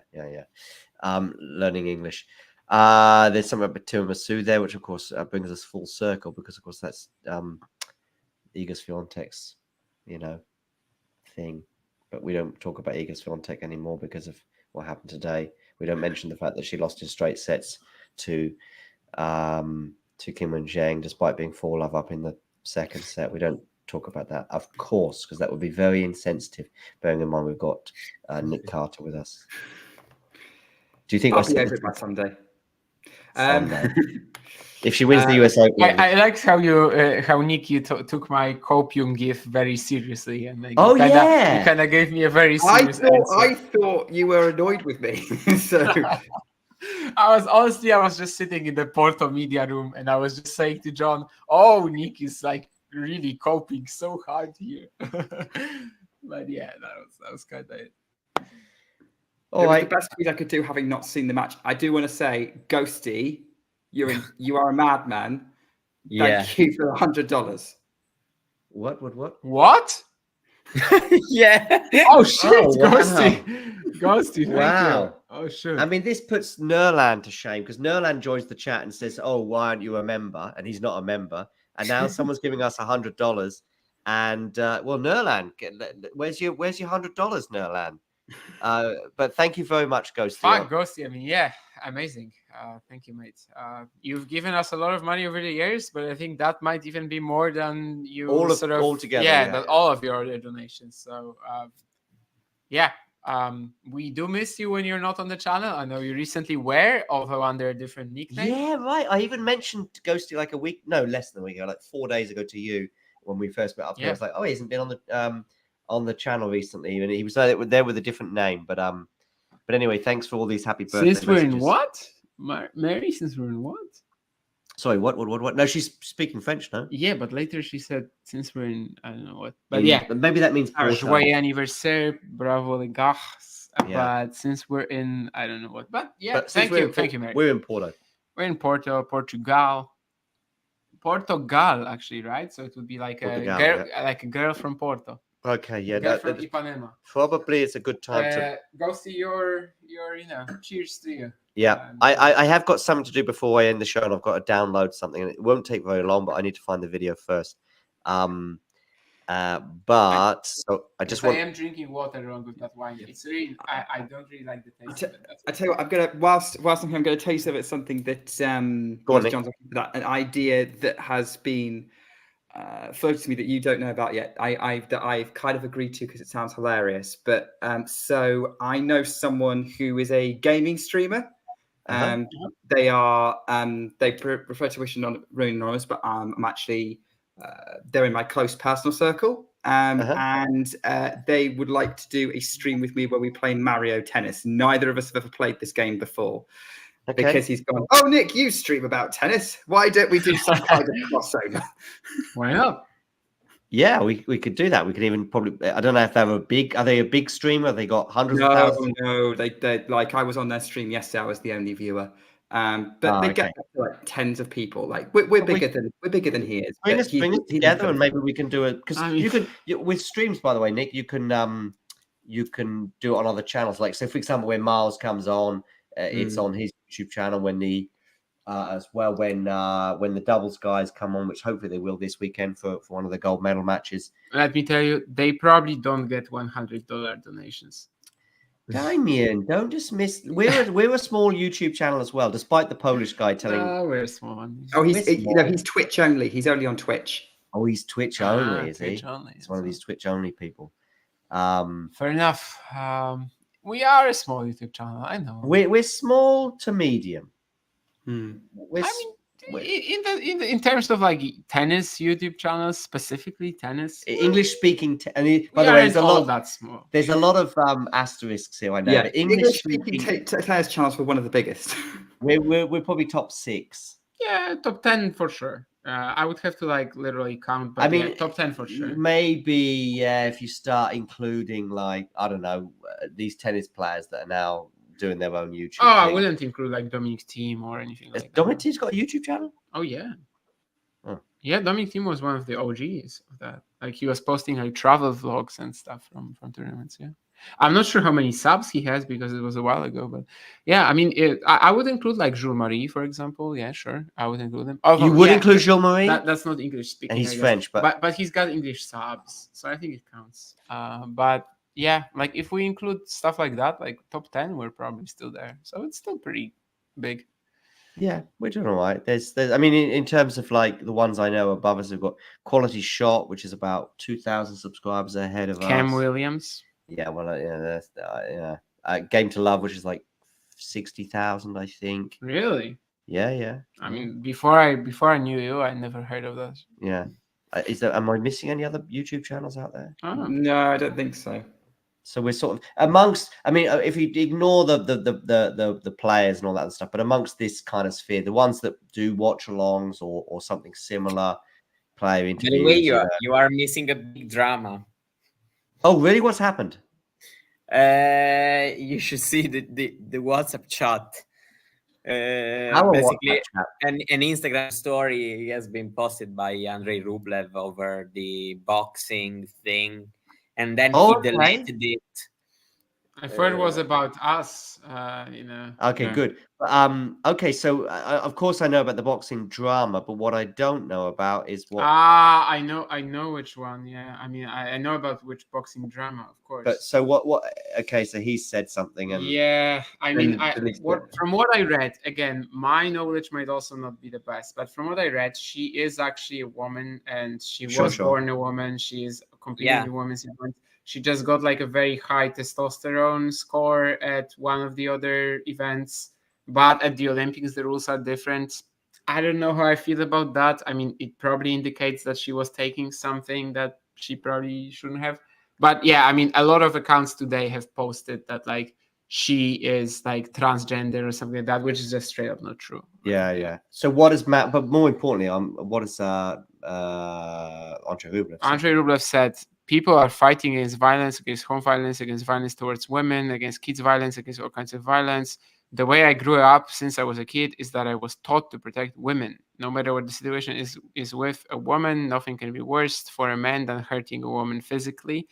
And now on the biggest and most important event, Olympic Games, we see live how a woman who how a man who identifies himself as a woman is hitting a woman.